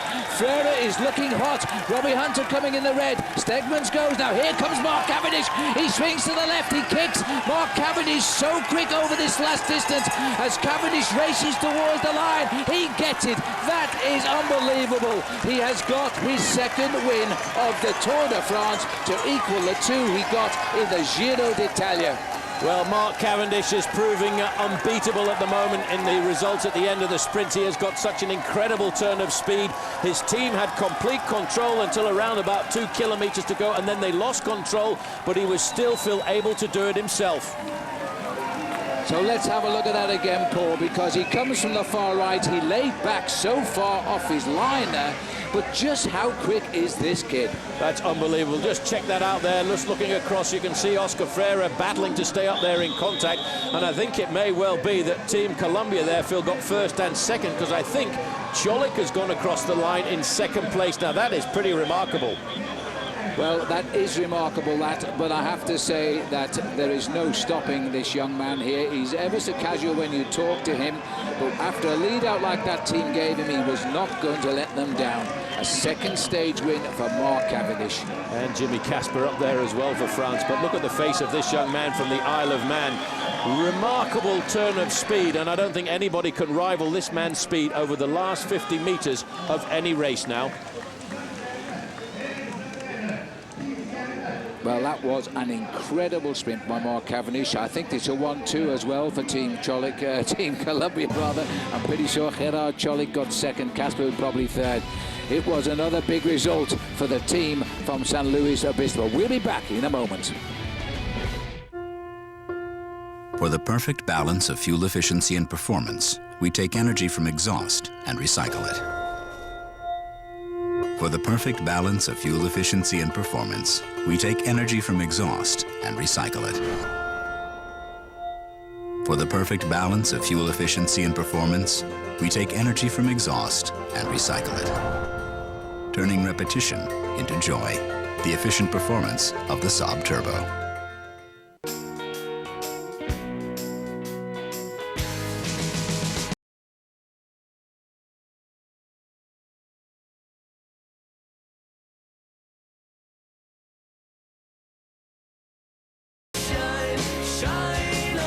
So should your beer.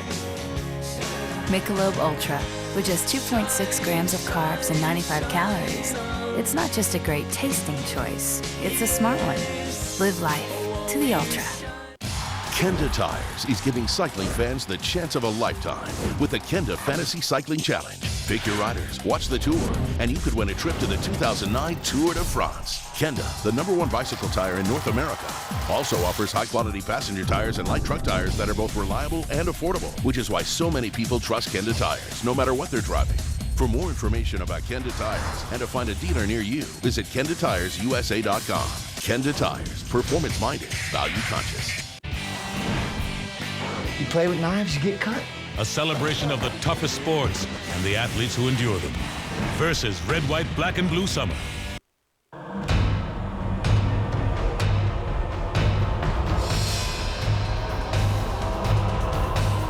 With everything at stake in the upcoming election, it's critical to know where the candidates stand. That's why there's Elections 08 On Demand, where you'll find all the information you need on interests, issues, facts, and candidates. Elections 08 On Demand. Vote smart. Press 890 on your digital remote or from your Channel 1 on-demand menu. Select News and World, then Elections 08.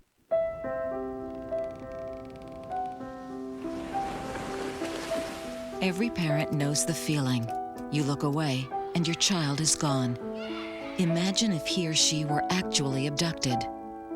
Sign up at wirelessamberAlerts.org to get free Amber Alert text messages on your cell phone.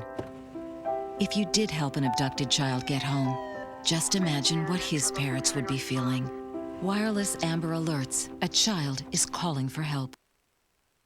So you can defend that belt.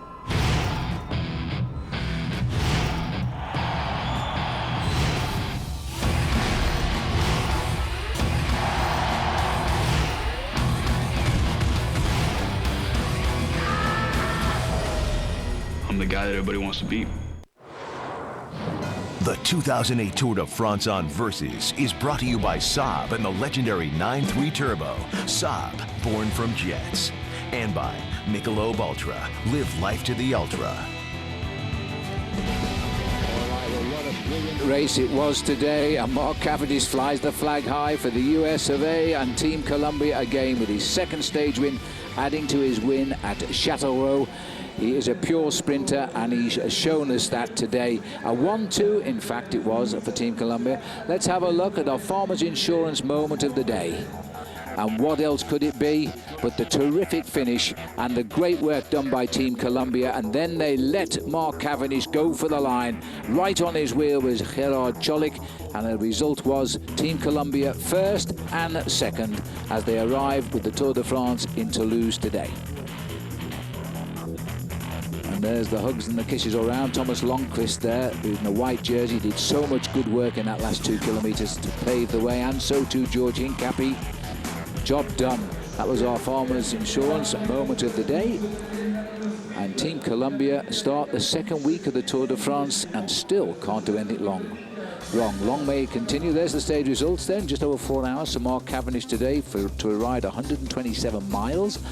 Gerard Cholik in second place, Jimmy Casper the sprinter, good result, Agri-Turbo there third, Oscar Freire in fourth, and Robert Foster the German sprinter crossing the line in fifth place.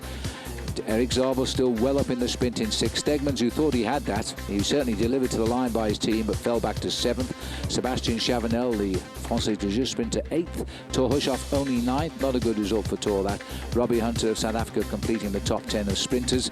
And then we start to look at the men who were helping them to get there. Failure was helping Casper, Renshaw was helping Hushoff as we get down the list there. Julian Dean from the Garmin-Chipotle team getting over in 19th place. Robin McEwen only 17th for Robbie. Nothing but himself to blame. He was in the right position, I feel. Leonardo Duque, who punctured just outside of town, still got up there to finish in 18th place. See if we can show you again that sprint from the helicopter. That's where he is. He's in 1, 2, 3, 4, 5th place there as we let him go towards the line. But just look, once he starts weaving that bike about 250 metres out, he winds it up. And he's 3 miles an hour quicker than anybody else as he shot away. Even Cholik was after him, even though he couldn't match his speed at all. That's Casper on the right here, trying to live the days when he won stage 1 of the Tour de France in Strasbourg a couple of years ago, but not today. This younger superstar from the Isle of Man is too quick. Well, it was a great finish in the end, and in the end, yes, the sprinters had their day. Here's another view as we see the spray here from the road. Casper on the right, Stegman's fading in the middle, Frere on the right. Just too quick, and look at Stegman's there, so upset, but only himself to blame because he had his lead out, he was in the right position, he simply didn't have the speed of this rider from the Isle of Man, Mark Cavendish, who is so fast, and the success now of Team Columbia. They've got the white jersey, the yellow jersey, they've got the green jersey. They are really on form, Paul, and let's hope this continues. Well, let's hope it continues. I think if they were to all leave the Tour de France right now, they would be very happy with what they've succeeded in doing. They've had such success. It's been quite phenomenal, and I'm not sure so far what they can actually do wrong. They can't do anything wrong, but that's been the story of the season for this team. They've been winning since they formed at the start of the year. We knew them as Team High Road. That was the owning company. Now they've got the big sponsor in Colombia just before the start of the Tour de France, and it's been tremendous. Let's have a little look around and see what's going on. Kim Kirken, of course, will keep his overall lead, 6 seconds ahead of Cadel Evans. This is how it all happened today, though, as we got away. First of all, there was a breakaway of 3, and David de la Fuente gaining a small but surely King of the Mountains points. And then Lefebvre made his move and went away on his own as we went over the top there of the Col Porte de la Besse, and continuing to notch the points here. And he got away for a while there and got a lead of a couple of minutes, but then a little group of 3 started after him, and he's still clear here at the sprint at Le Salvelet, I think this was, at around about 57 kilometers. He won all of the prizes along the way, but then he wanted some help, and so he got word that his teammate was coming up, Jérôme Pinot, along with Chiruca and with Riblon. And so he eased off the gas just a little bit to let them on board. The junction coming with some 89 kilometers still to race, and they worked away very, very hard indeed. But Lefebvre, this was Riblon winning the sprint here at Carnot.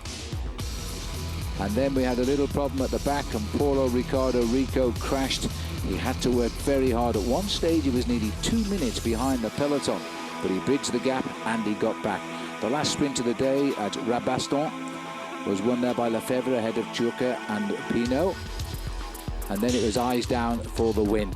And they had to work very, very hard. And as always, it doesn't happen. 2 of them survived, but in sight of the finish, they were swept up by the whole peloton in the Tour de France, and primarily it was the charge by Team Columbia to set up Mark Cavendish for the win. Cavendish coming through here on the left of the picture with a finish second to none. He is the fastest finisher in the Tour de France when he sees that finishing line for sure. 2 out of 2 for Mark Cavendish. It's not unprecedented by a British cyclist in the Tour de France, but it will be soon if he keeps this up. That was a terrific result, and Team Columbia continue to fly the flag. So now all that remains is for us to see the podiums now and see Mark come out and salute the crowd. He will be going to Beijing, where he'll team up with the British team there. I think, in fact, we can join the interview here, which is going out to the world, and it'll be in our language, English, if we can find him. Let's see. This is becoming a habit. Many, many congratulations. A second stage win, a brilliant performance.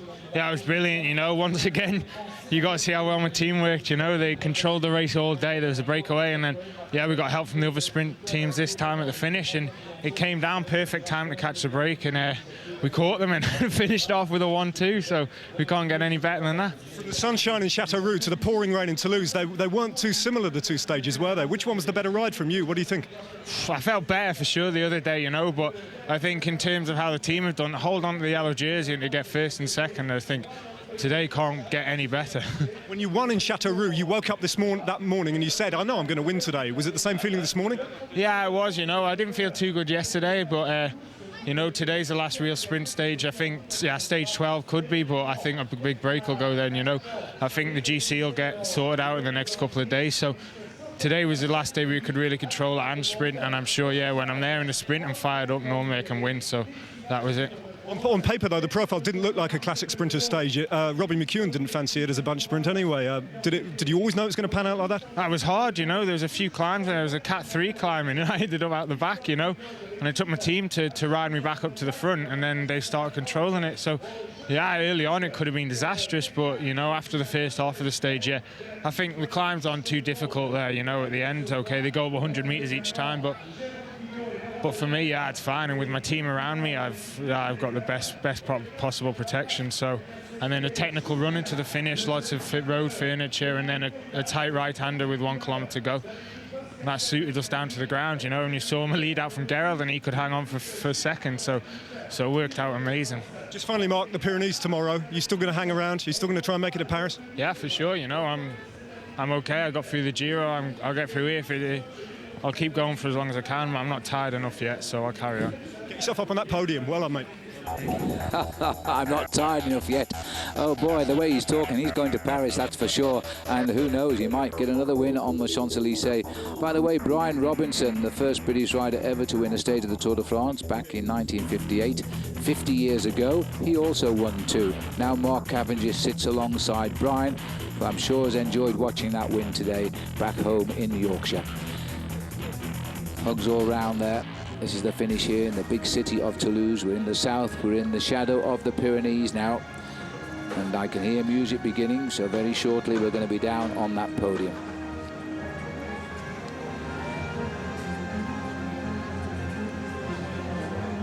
Just waiting for our cameras to settle down there. There we are, Paul, on the podium with Mark Cavendish. I was just saying, Brian Robinson there, the first British rider 50 years ago to win a stage of the Tour de France. He won 2. Cavendish joins him 50 years later, and I know Brian will be watching these pictures. I have to say, though, a very scary thing, though, Phil, about Mark Cavendish is he's such an experienced professional bike rider, and he's only 23 years of age. Exactly. He rides with the confidence of a man who's been racing for 20 years. Well, he came of age because that was his 21st win as a professional today. And he's had 4 of his wins this year, been 2 stages of the Giro d'Italia, the Tour of Italy, and 2 stages of the Tour de France. Absolutely superb. He's never such a modest character as well, but Team Columbia are delighted. They signed him up because he led over a 1-2 today. Cavendish ahead of his teammate, who's his lead-out man, Gerald Cholik. Jimmy Casper, the big sprinter who won once in Strasbourg, gets 3rd. Oscar Freire 4th. Robert Foster 5th. These were the sprinters, weren't they? Well, they were all sprinters. If you look at the next 6 riders as well, Phil, the next 5 riders, Zabel, Stegmans, Chavanel, Hussoft and Hunter, they are all the fast men of the peloton. That today really was a who's who of the world of professional sprinting. Yes, and he was the fastest. Romain Fillier is a good sprinter. Remember, he led them for a day after his long breakaway early on in the Tour last week. He finished 11th. Mark Renshaw, the lead-out man for Thor Hussoft, he finished in 12th anyway, and Perez there in 13th. There's the podium, and this is Kim Kirken now getting his green jersey as he continues to lead the Tour de France into the Pyrenees. Smiles now, big test tomorrow. A big test for the yellow jersey on the shoulders of Kim Kirken, because now he knows what is lining up is going to be the next serious part of the Tour de France, and that 3 days in the Pyrenees with, of course, on the menu, the Col de Peyresourde and the Col d'Aspin. 2 climbs, I think, Phil, which will throw fear into the heart of any professional bike rider. You bet, yes. So Kim Kirken, he looks so relaxed here. It was a rough day to ride all the way to Toulouse today. There is in our Michelob Ultra overall classification tonight. Kim Kirken leads. There's no time changes. We all finish together, so they all get the same time. Cadel Evans at 6 seconds. Tomorrow 6 seconds will mean nothing in the mountains. Schumacher 3rd. Van der Velde still riding superbly in 4th place. Who knows what Christian will do tomorrow. Alejandro Valverde, the same could be said of him. He needs to make up a bit of time. He's 1:12 back. David Miller might not enjoy quite so much tomorrow, and neither will Stein de Volder or Oscar Pereira. Well, he probably will, actually. And Thomas Lundqvist, the young white-jerseyed leader of Team Columbia, is still in the top 10. Samuel Sanchez, almost going home tomorrow on the edge of Spain. He'll ride well for sure. Sastre, we think he'll ride well. The Schlecks, who are locked in brotherly love there in 13th and 14th place, they'll also climb pretty well. Damiano Cunego, 2:09 down, needs to make a bit of time starting tomorrow, I reckon. And the top 20 completed by the Tour of Switzerland youngster who won that great race, Romain Kreuziger, who was in amongst it at Superbest. 2:20, he's looking forward to get that yellow jersey of Kim Kirken. And not just the yellow jersey either, because look at this, that 4th place by Oscar Freire's got green. Well, he did enough to get the green jersey, Paul, and That was, we almost got him wrong in the result, but the camera found him, and a green jersey result for Oscar Freire, I suppose, is some consolation, I expect. I think he'd have preferred the win to the green, wouldn't you? He was looking for the victory this afternoon. I know, Phil, maybe the referees might have got the result a little bit wrong at the end, but we knew that he was wearing the green jersey because we'd seen him all day in that green jersey, and he was riding at the front end of the main field. He's a consistent performer, but yes, seriously, I think he would have preferred the win if he could. Well, he's equal, in fact, with Kim Kirken, so he's won it on count back here, Oscar Freire, and Kim Kirken drops into second, nothing in it whatsoever. Hushoff is there as well in 105, Zabel not too distant at 92. Alejandro Valverde, who's not aiming for that green jersey, but momentarily hanging on in the 5th place. Cavendish up to 6th place there with 86 points. Robbie Hunter still in there with a chance in 82 points in 7th. Romain Felu, the Frenchman, in 8th. And Cadel Evans, because of his position on some of the difficult finishes, in 9th. Robbie McEwen a bit of a way off there in 10th place at the moment with 60 points. Well, I have to say today it was a great day of racing, and hats off to the riders because it was an absolutely miserable day of racing out there. But at the end of the day, the big boys came through. Well, just looking down to the podium now, here we have the man who did well in the early kilometres today, which increased his lead in the King of the Mountains. But tomorrow for David de la Fuente, not a bad rider to be in this jersey, Paul. He is a climber. He might enjoy it tomorrow. Well, it's going to be tough for him, but David de la Fuente is a man who may well look for the breakaway this afternoon. All right, well, as we see him salute the crowd, David de la Fuente. And looking at the overall here of the King of the Mountains, 34 points for David, and Sylvain Chavanel and Thomas Voigtler equal second with 27. Valverde in 6th place at 18 points. Joseph Jufre, who was in that breakaway, picking up a few points the other day. Cadel Evans is there in 8th place. It'll be all different tomorrow. Huge points at stake tomorrow on the big climbs of the Pyrenees. 2 major climbs on our way through to the finish at Bagnères de Bigorre. A popular stop-off town in the Tour de France since the mountains came into this race in 1910, I guess. Well, it's going to be a big battle tomorrow, and I know a lot of people will have a little bit of fear and trepidation about the Col de Peyresourde. It's a nasty climb. It starts off very steeply as you come away from the town of Luchon. It levels out at 4 or 5 kilometres to go, and then it kicks up again up towards the summit. And then after that, if that's not enough, Phil, I have to say the difficult thing is you've got that very nasty climb to follow it, the Col d'Aspin. All right, well, as everything continues here, let's go to Frankie Andreu down in the finish area. Kim, another day in the yellow jersey. Very wet, very cold, but your team, again, rode incredibly strong out there. Were you able today to think about, at all, conserving some energy to get ready for the mountains tomorrow? Yeah, actually, it's pretty hard every day to ride in yellow, that's for sure. We try to control it from the start. There were many attacks. And the team just controlled the race, and also in the final you see everybody was still fresh from the team, and we could even get our sprinters up there to have a very, very nice sprint. Yeah, Team Columbia, definitely, they've been a major force controlling the race, and also at the end with the lead out. We saw you up there. A lot of people talked about a lot of the risks out there because of the dangerous with the rain in the turns in the course. How was it for you? Yeah, actually really risky, and that's why I tried to race in front of the peloton in the first positions. And when you pass the 3K, it's all you safe, you get the same time by crash, and that was actually my goal for today. Congratulations, thank you. Thank you. Yes, well, let's have a look where they go tomorrow, Paul. This is an area you know very well. You've been there on the bike as well. Well, I've suffered a few times through this part of the world, Phil. Yes, the riders move away from Toulouse in the morning, but it's the Col de Peyresourde, I think, which is the difficult part. Through the town of Arro and then over the famous Col d'Aspin before dropping down the descent into the finish in Bagnères de Bigorre. And it really is, I have to say, the profile that will scare everybody because the 2 big climbs are right in the last 40 kilometres of racing. And we have 5 little build-up climbs on the way to the 2 giants of the Pyrenees for tomorrow's stage. We'll be with you tomorrow morning at 7:30 a.m. Eastern Time for stage 9 as we go to Bagnères de Bigorre, 139 miles as well. And don't forget our enhanced prime time coverage both tonight and of course tomorrow night, 8 p.m. Eastern Time with Craig Hummer and Bob Roll. The peloton today got their early shower, that's for sure, but they showed they're always up for a great race. Don't forget, all details on our coverage of the Tour de France and our competitions are with you at www.versus.com.